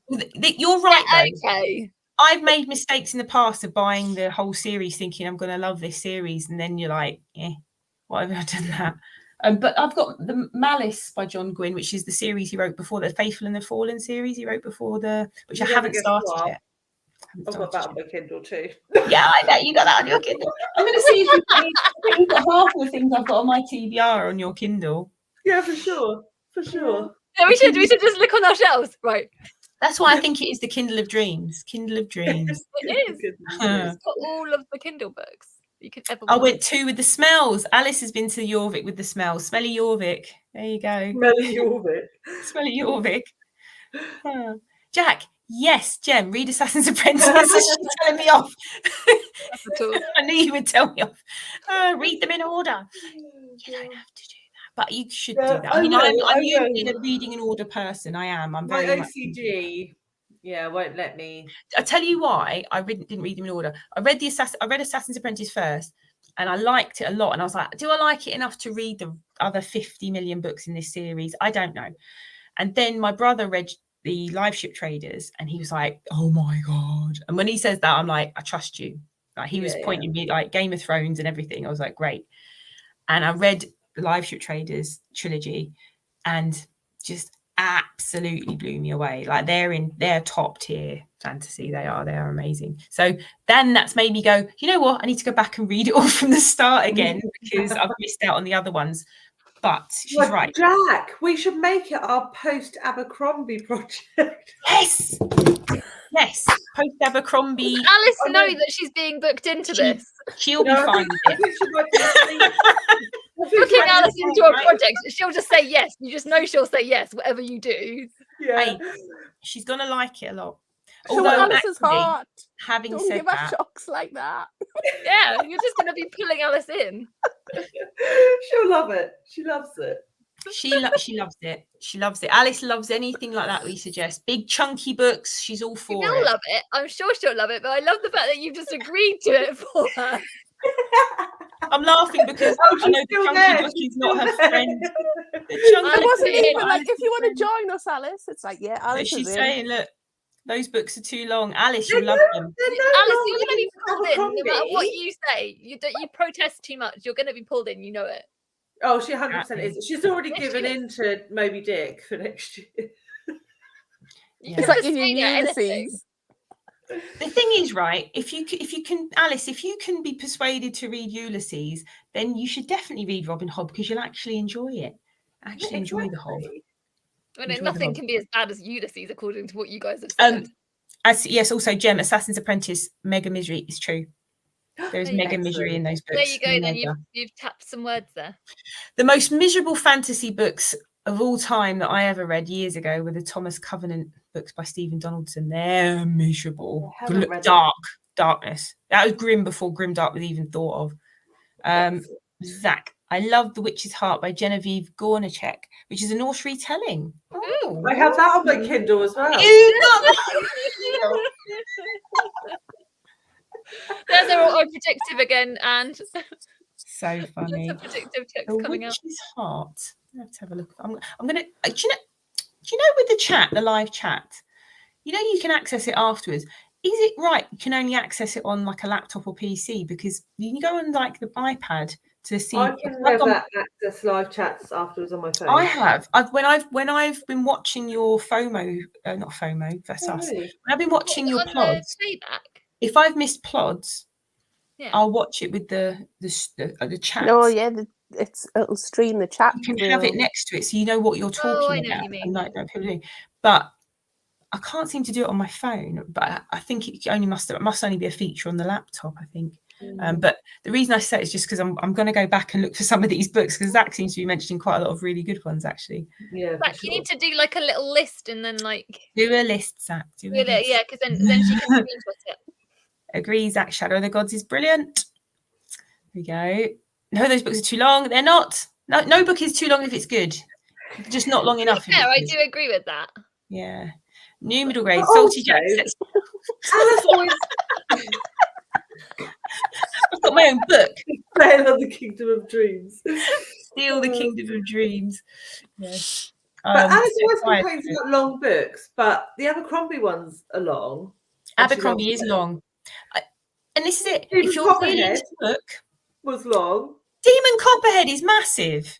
Great Barbara Kingsolver. Cloud Cuckoo Land, isn't that really long? Mate, like all of her favourite books are long books. She knows it. She knows we're right. Yeah, she will. Down with chunky books. Faithful and Fallen is great too. I bought and binged all 9 of Gwyn's other books after Shadow of the Gods. So I'm definitely. It's just been sat there for too long on my shelves. Too long. Definitely need to do some John Gwyn. Kindle Odd Dreams. I have some Kindle Odd Dreams every now and again. Yes. The Kindle of Dreams. It is the Kindle of Dreams. I think that was supposed to be Salty Jack set sail to steal the Kindle of Dreams, not the Kingdom of Dreams. There you go. Yes, I think that as well. I didn't get that. We finished Ulysses, and now I think I never want a big book again. You cannot even compare reading Ulysses to reading a decent book. You guys are they're not. You'll always like get in her ear. If anyone's going to persuade Alice to do anything, you guys will do it. That's my prediction. Oh dear. I mean, it's such a good book. Like, I mean, Robin Hobb's just a lovely, delightful writer. Like, you're really good, well worth it. But Ulysses, honestly, I salute you for doing that. When's the video coming? So I'm looking forward to that. I'm hoping to film it this weekend. I might need some assistance from the kids. Need some vinegar to go with the salt. Yeah, I just love it. I'm not going to say anything, but like if you go and find out what her star rating is, that is the funniest thing. Your star rating. That's just... Well, I think the video title is going to be "Alternative Ways to Enjoy Joyce." Amazing, and the kids are going to be part of it. Perfect. I'm looking forward to this. I can't wait for it. I'm looking forward to this. Okay. On the phone, swipe right in the comment section to get the live chat unless the creator has disabled it. I think that might be it, because I have swiped, like there's a little kind of where the comments are, and I still can't find it. So it might be that might be it. Thank you, Zach, explaining that for us. Zach is so clever. I knew you were going to bring up those books. They are perfect length. They will be if you're enjoying it. Is Robin Hobb. There is Robin Hobb. I have to say, now, and honestly, I would say, but this is just me. I do think you could start with Farseer, but you could get quite. I mean, I by the end of it, I was like, yeah, good, but a bit like sad and a bit overwhelmed by how sad and how many bad things happened. But very much Gemma Catnip. But but the Ship of Magic book, the Live Street Traders books, just amazing. And I can't even talk about what's in them because it would be spoilers. You like big books and Cannot Lie? Definitely not. I do like big books. Definitely like Cannot Lie. I mean, as in Dead Cannot Lie. I do like big books. I cannot lie.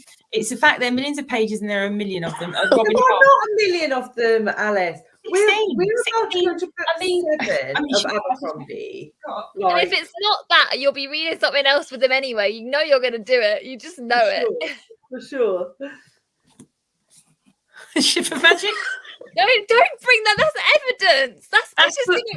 That's book 2. That's what this book feels like. Book 3, I lent to someone, which I was annoyed about, and they've not given it back. And that here. To be fair, you have read some books, Alice. Like, I mean, Dolly. I love this. I mean, it's only 900 pages. You're trying to make us feel good about it, Jack. What are you bringing those books out? They're like, when you break it down, Alice, it's only 4 books. You're fine. It's fine.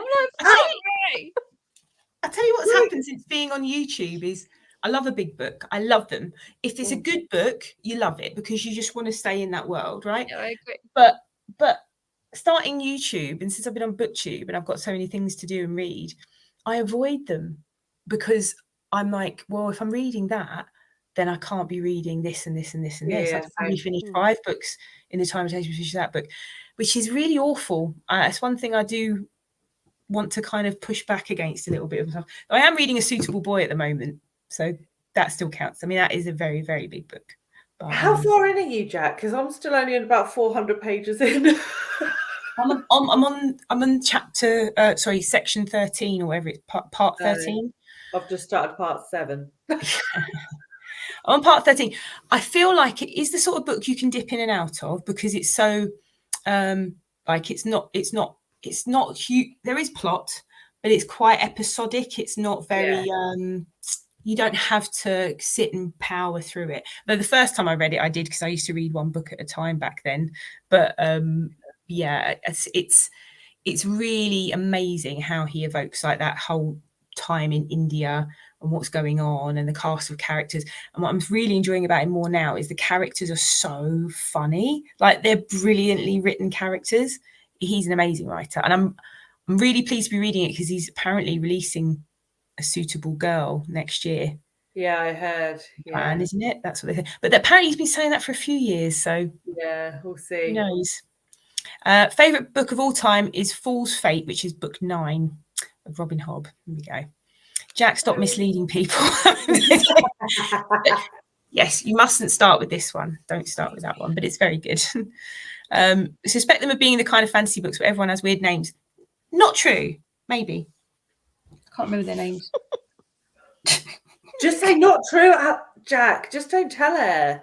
Once she's in it, they're actually not as weird as the Abercrombie names. It's fine. You're fine. Just they're not as weird for a fantasy reader.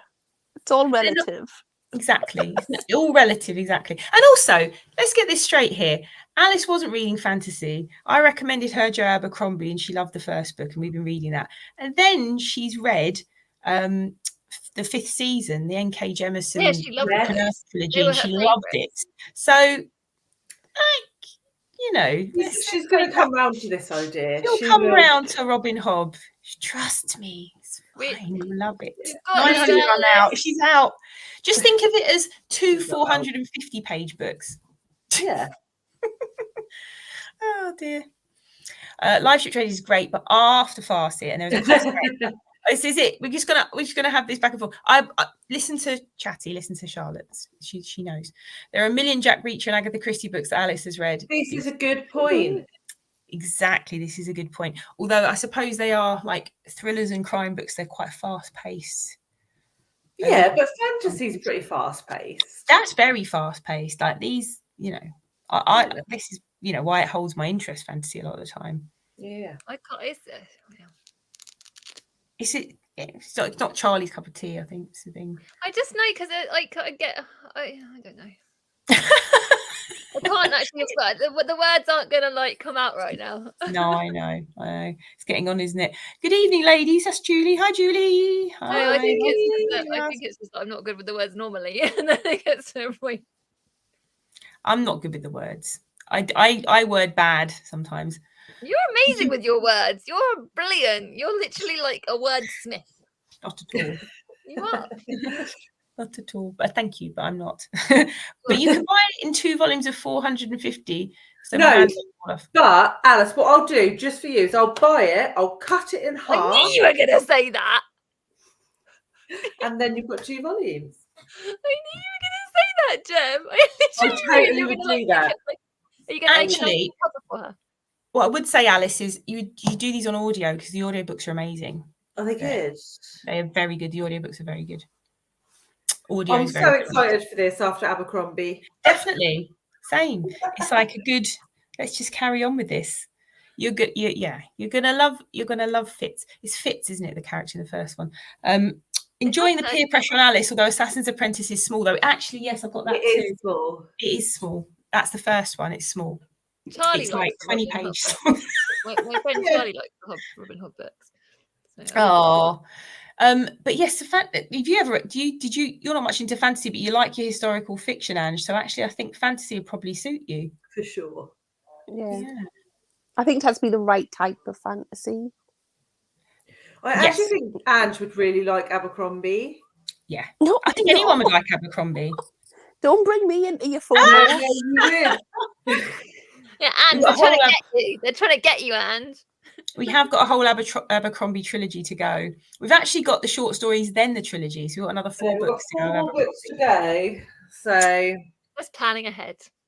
But the Abercrombie books, like, they're not fantasy. I think that's why I recommended it to Alice originally. It was like, what, 3 years ago? Political, aren't they? Yeah. And there's very little actual magic that happens in them. So I think that's the thing. When people think about fantasy, they think about, magic and I think it's what it is I really need well-developed characters, and I don't sometimes I so that's like the thing. It's like I worry with fantasy it's going to be plot, and then you're not going to get enough character. That's fantasy, that is true. I'd agree. Yeah, especially with older fantasy series sometimes, but now I think especially some George R.R. Martin, Joe Abercrombie and Robin Hobb, their characters are so deep, right? They've got such depth to them, and they're like, especially Joe Abercrombie's characters, we just love them, don't we? It's just like they're just awesome, and there's such grey area with these characters. Like they're I do like that. I do like grey. It's amazing how much you can love a character that rips people's fingernails off for a living. Like he's the best character. He's look. Internally, you're like, yes. I didn't even do my hands. Like, ta-da! So yeah, exactly. We were talking about I can't remember what we'd been reading, and then we were like getting back to Abercrombie. We were like, well, clearly we just needed some fingernails being ripped out, and then we were happy. So we're being tortured, and we were like, well, clearly that's what we wanted in our book. What were we reading before that? We didn't like it. What was it? Oh, it must have been the Yumi and the Nightmare Painter. That's the last one that was bad. Yeah, Yumi. That was right. Yumi. Alice, we've got a whole lot of commentary. My hot take: DNF'd Abercrombie after the first book, despite Glockter. Logan, Pharaoh, all the characters are amazing. I would say though, the first book is almost like a prelogue. It's like yeah, exactly. Nothing really happens in the first book. No, once you move past that, the fact that you've got that base means the whole series is epic. Yeah, I completely concur. But yeah, and this is your hot take. So then you and I can have you'll sit and read some Abercrombie, Charlotte. I'll read some Morrigan Crow. We'll see who gives up first. Like Morrigan Crow. Don't do it to yourself, Jack. Just leave it alone. You're right. Hob is character in spades, definitely. Hob is amazing. Okay. The Blade itself, big yuck, no plot. This is it. The first book, nothing. Yeah. Robin Hobb is wonderful. The Blade itself, yeah, not a lot happens in the first book, but then the books do get plottier. Plottier, is that a word? Is it like a lot of world building? Then is this what is the key with the first book's world building? There is a lot of world building, but it's not in your face. It's basic. I mean, there's a lot of establishing the setting and the characters. It's more establishing the characters, and by the end of the book there's like a hint of plot about to happen, and the characters start to go off on these. I don't mind that as long as there's enough character. There's loads of character. There's plenty of character and very little plot in the first book. It's almost more a character driven book, the first one. Yeah, definitely. Well, if you guys had to pick character or plot, what would you pick? Oh God, I always would have said plot years ago, but that's because I liked I was always like, I'm a fast-paced plot reader, and I've come to realize it doesn't matter if you don't give a shit about the characters, what the plot is. And then the older I've got, the more I like character books, like books I wouldn't have liked when I was younger, like a bit of, like Forster and quite 20th century stuff, which is all quite character-driven stuff. It's not really plot-driven, and I really like that now. And I don't think I would have liked it when I was younger so much. In fact, I know I wouldn't. But yeah, it's a combination for me now. I do know it is a combination. Yeah, I had to pick. What did you? Sorry, I couldn't pick because I'm at that point now where if I pick up a book and there's no plot, I'll sack it off. If I pick up a book with the characters shit, I'll sack it off. Yeah, it's as simple as that. I won't accept books that don't have both. Yeah. I mean, that's exactly it. It's exactly like the way I feel at the moment. And like I said, the ones that I've read that are more sort of, I was just looking at my shelves, because the character-driven books that I've read in recent years since being on BookTube, I've become, I think it's those kind of ones like, I suppose Barbara Pym. I just finished a Barbara Pym book, and it was her last book, The Sweet Dove Died. And it is literally, it's about these characters and their interactions. And there is plot, but it's more about the characters. And I loved it. But I don't know if I'd have liked that when I was younger, but I do now. But much like Gemma said, I definitely can't have a book that's all plot and shit characters. Yeah. So that's a definite no for me. What about you, Ange? I think I'm quite similar. I think it depends what I'm reading, what I want it to be like. But I think the more that I read, the more I DNF. Yeah. Now as well. Like Jem said, it's like if there's something just missing, then I don't even try and find it anymore. I'm like, gone on to the next one.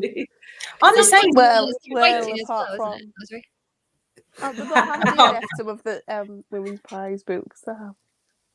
but because we were having this discussion about booktube and how it's changed us as readers as well. Gemma, when we were chatting about after FOMO the other week, we were saying that it's just like I'm just not prepared to read anything average anymore. Yeah, I get that. Like it's really like since being on booktube, like it's really stepped up my tolerance. Like my tolerance is it tolerance? I suppose whatever has been raised. The bar has been raised basically, and I'm just like. Actually, stuff I would have read and really loved and just read happily like 10, 15 years ago, I'm just picking up going, it's not really, it's not fulfilling. It's not, and not that book has to necessarily no one wants to, I think it's almost worse to finish a book, like, at least with Ulysses, you actively kind of hated it. Whereas if it's like a bit meh, but you know what I mean? Like, I'd rather read a book I kind of hated than a book I thought was meh. I get it. Yeah, completely. It's like that is the worst feeling. I think it's that kind of empty reading calories. That's what I call it. Like you're like picking up a book that's kind of like you could read it and it's past the time, but it's not. You're not taking anything from it. You're not. I don't know. And it's not that every book has to be a literary masterpiece or anything. Not that I'm a big literary fiction reader, but not everything has to be a masterpiece. But it has to have something about it now, I think. Hook. You have to have a hook. Yeah. Charlie's like this for ripping people's fingernails off. Nothing with my hands. I did. My hands were here. And then a thumbs up came up. Oh, I don't know where that came from. It's another recommendation. Zach's coming up with all the recommendations today. It's Dragon Rider by Taran Matharu. Yes. Ooh. Get your list ready, Zach. I don't have that one on my Kindle. Don't have that one. Are you sure? Do you want to double check? I'm not 100% sure. It's going to be on there. It's going to be on there, isn't it? No, I don't think it's on there. You don't think? Pharaoh. Pharaoh's an Abercrombie character. Character always. Interesting. Character always above plot. My only exception is The Shadow of What Was Lost. The plot was incredible. I've got that over there too to read. That's your bookshelves. You've got the bookshelves. Gem's got the Kindle. Yeah, that's it.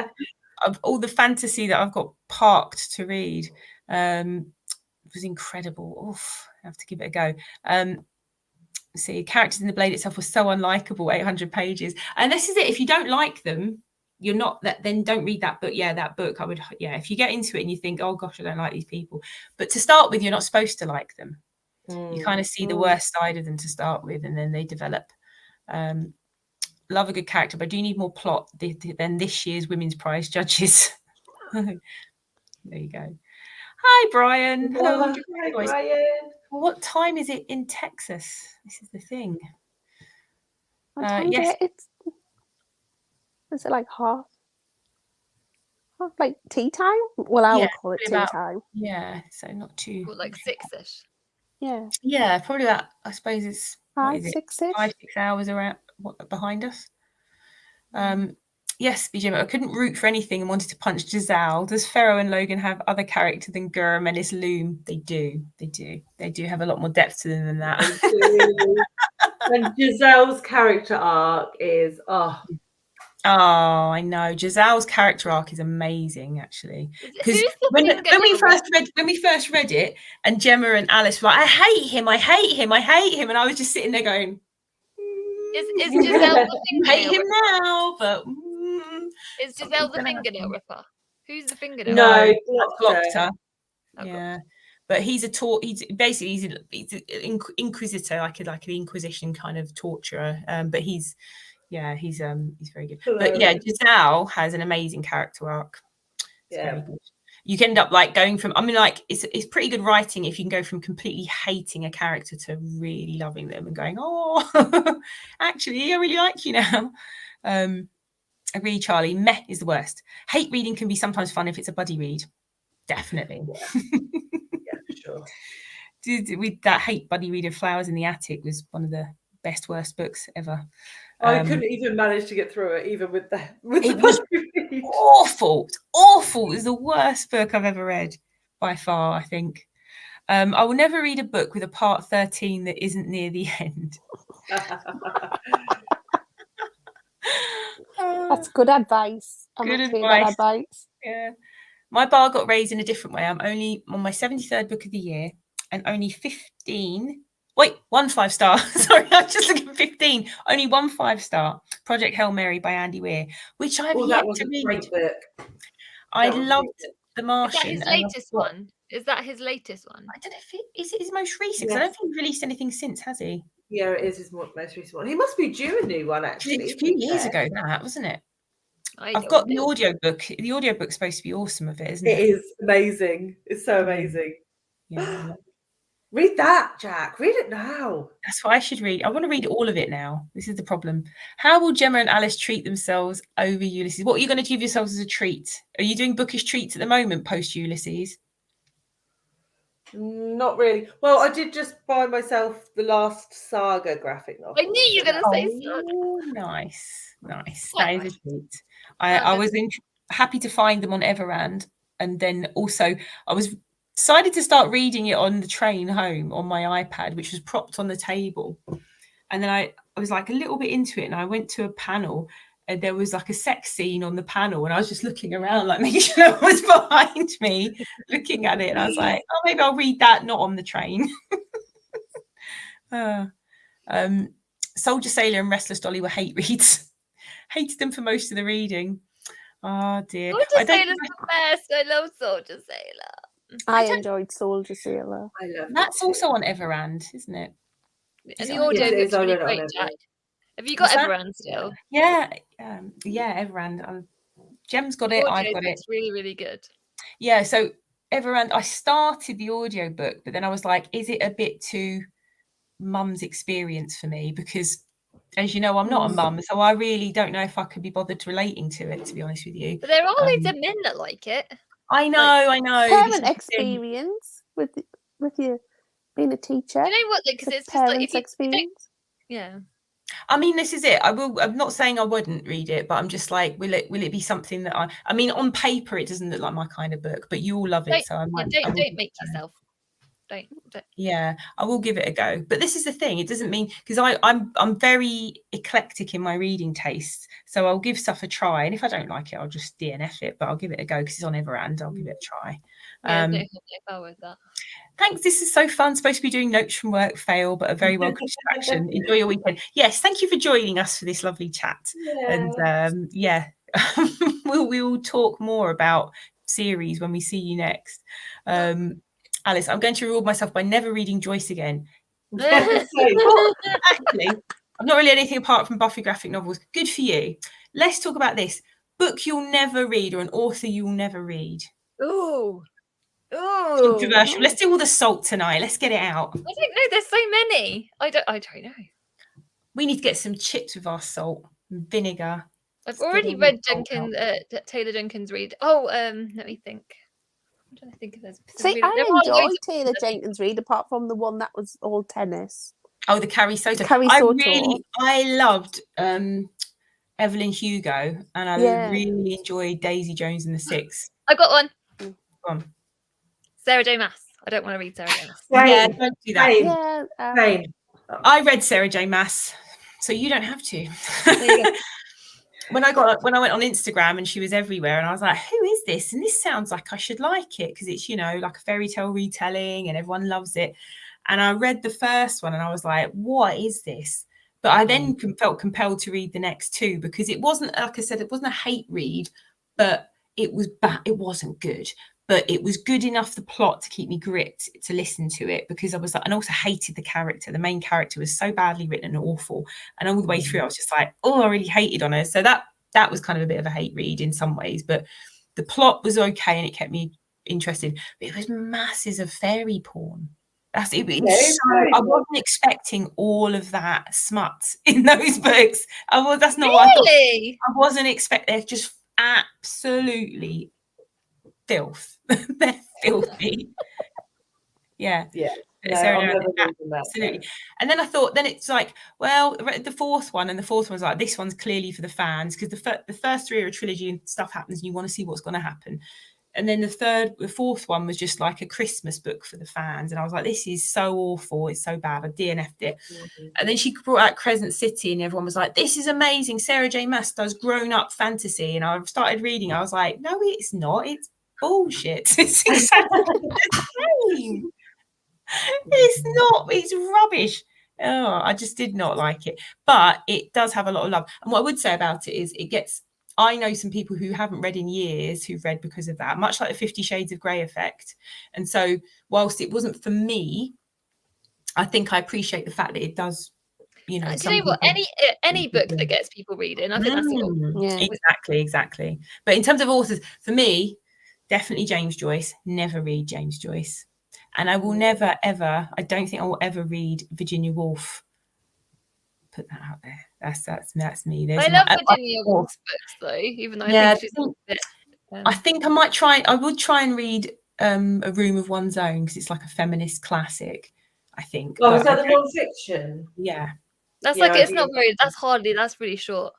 I DNF'd it. I'm trying to think what I would say, which best books with Virginia Woolf. You know what it is?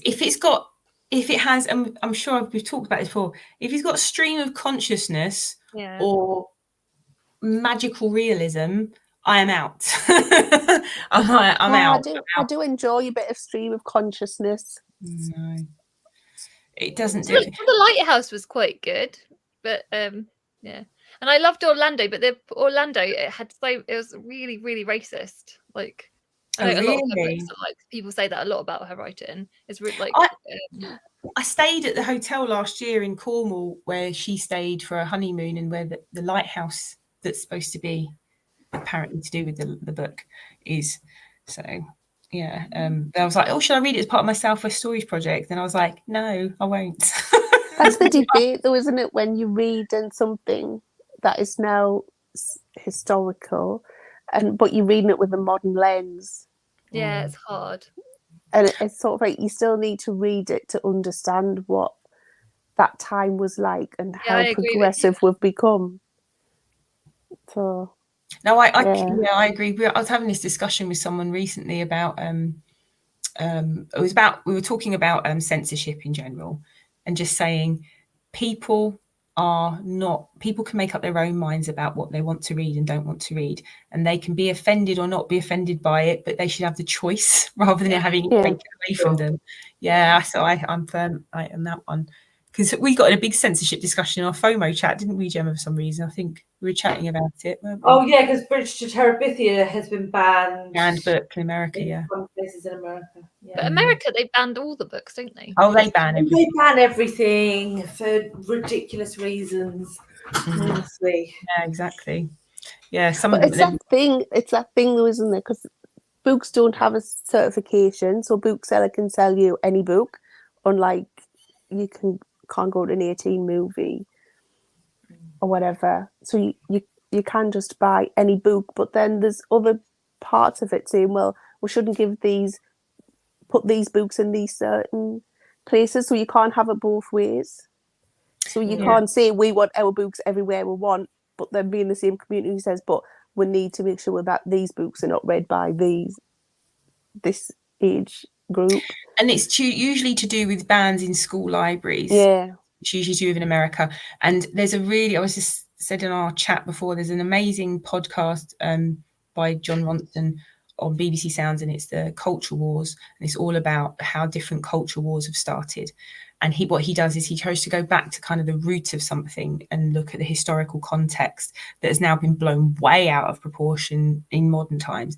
And he looks at book banning, and I'll send you the episode actually, because it's so fascinating how this whole kind of this sort of parent power has come about, and this whole banning of books and this hysteria around certain books and certain ideas that these books are supposed to promote is really fascinating, actually, because quite often these things have quite a small seed at the heart of them, and then these big movements start. Yeah, this is interesting. Not going to read Sarah J. Maas either. Defo not my jam. I wouldn't recommend. I wouldn't recommend for you, Alice. I agree, Alice. Suitable boy too long. Is that what you agree with, Brian? Or that you're not going to read Sarah J. Maas? Which is it? Probably both. I'd say both, yeah. Go for the double. Yeah. Sarah J. Maas is much better than Ulysses, lol. Actually, yes, because I wouldn't touch Ulysses with a barge pole, but I've read Sarah J. Maas. Also, to be fair, I think the dictionary is better written than Ulysses. So also, I read A Portrait of the Artist as a Young Man, which is less than 200 pages of James Joyce, and I was like, that's enough Joyce for me. I'm done. I'm out. And yes, I'd agree. If you're gonna have, if you had like a gun to your head and you had to read one of those things, go for the fairy porn. Yeah, for sure.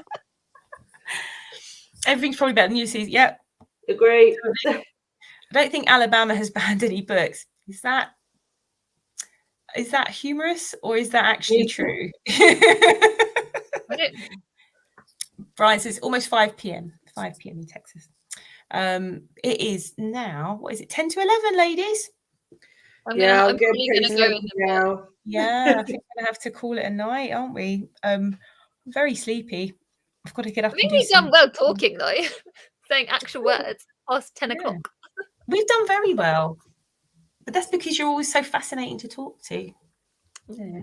I'm trying to get my hearts working, but it's probably not going to work. I can't get it to work. I mean, I wish it works on mine. Doesn't seem to. Sorry, ladies, I think I'm going to go. I can hear Charlie screaming. Oh, go see Charlie. Bye, Jam. Bye, Jam. Thanks for having me. Thanks for coming. Later. Bye. Yes. No, it's been lovely. Thank you. It was like very impromptu, last minute. It's just nice chatting to you guys because you guys are my faves, obviously, because we talk all the time. Don't tell anyone, Charlie. Don't let the secret out. Sorry. Everyone's favorite. Everyone. Exactly. But yeah, but it's just nice because, you know what I mean. Because we'll message a lot, but we'll never really get to see each other. No, exactly. No, exactly. And that's why I thought it would be quite nice. I was like, you know what? I'm going to go and do live stream sprints because obviously we should do it more often, like our little waffly live, especially because we get to talk to everyone as well and get to talk to our lovely subscribers. And then I just think it's nice. We should do it it's lovely. We definitely have to do it more. And we have talked an awful lot of waffle together tonight. So hopefully people have enjoyed the waffle. And also, this is is about the Alabama hasn't banned any books. Oh, wow. Interesting. That's really interesting, isn't it? Because I wouldn't have thought that. Yeah, thank you for that. Yeah, thanks for letting us know that. That's interesting. And we've got to thank you for a lovely stream. Oh, thank you, Chris. Thank you so much. It's 4:50 here in Alabama. Have a good night. Thank you. And thank you for coming along. It's been really nice to have everybody along for the chat. We only did a couple of sprints, but to be honest with you, I was just like mostly listening to a family drama on my phone that was occurring in real time. Isn't that always the way? Isn't that always the way? All right, let's say goodbye to everyone. Thank you all for coming along. It's so nice to have everyone in the chat, and we'll do it again on someone else's channel, maybe. Yeah, it's such a good idea. It's such a good idea because then it's a way of us all checking in with each other. Exactly. It's a little Friday night hangout. Do you know on StreamYard? I mean, they're a bit naughty because it says, "Oh, you can stream to multiple channels at once now on StreamYard if you wanted to." And when you click it, it's like, subscribe to do that. I was like, oh, that's a shame because that would have been nice. Like you stream it to everybody's channels, but then actually, how would that work with the chat? Because it's nice to see the chat in one place. Yeah, I agree with you. Chat, or I don't know. Because I think it goes to multiple chats then, because it goes on the person's. Which would be weird because you'd all just be answering your own chat. Yeah. Which I think that's a bit disconnected.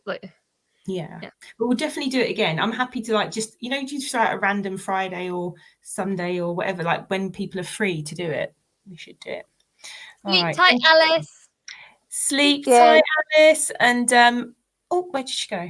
There it is. Night. So, we were sorry you couldn't be here too, but we'll see you again soon. Sleep tight. Bye, Zach. And thank you for all the book recommendations. And we'll see everyone soon. I'm going to end it. Bye. You can just do a fake like that.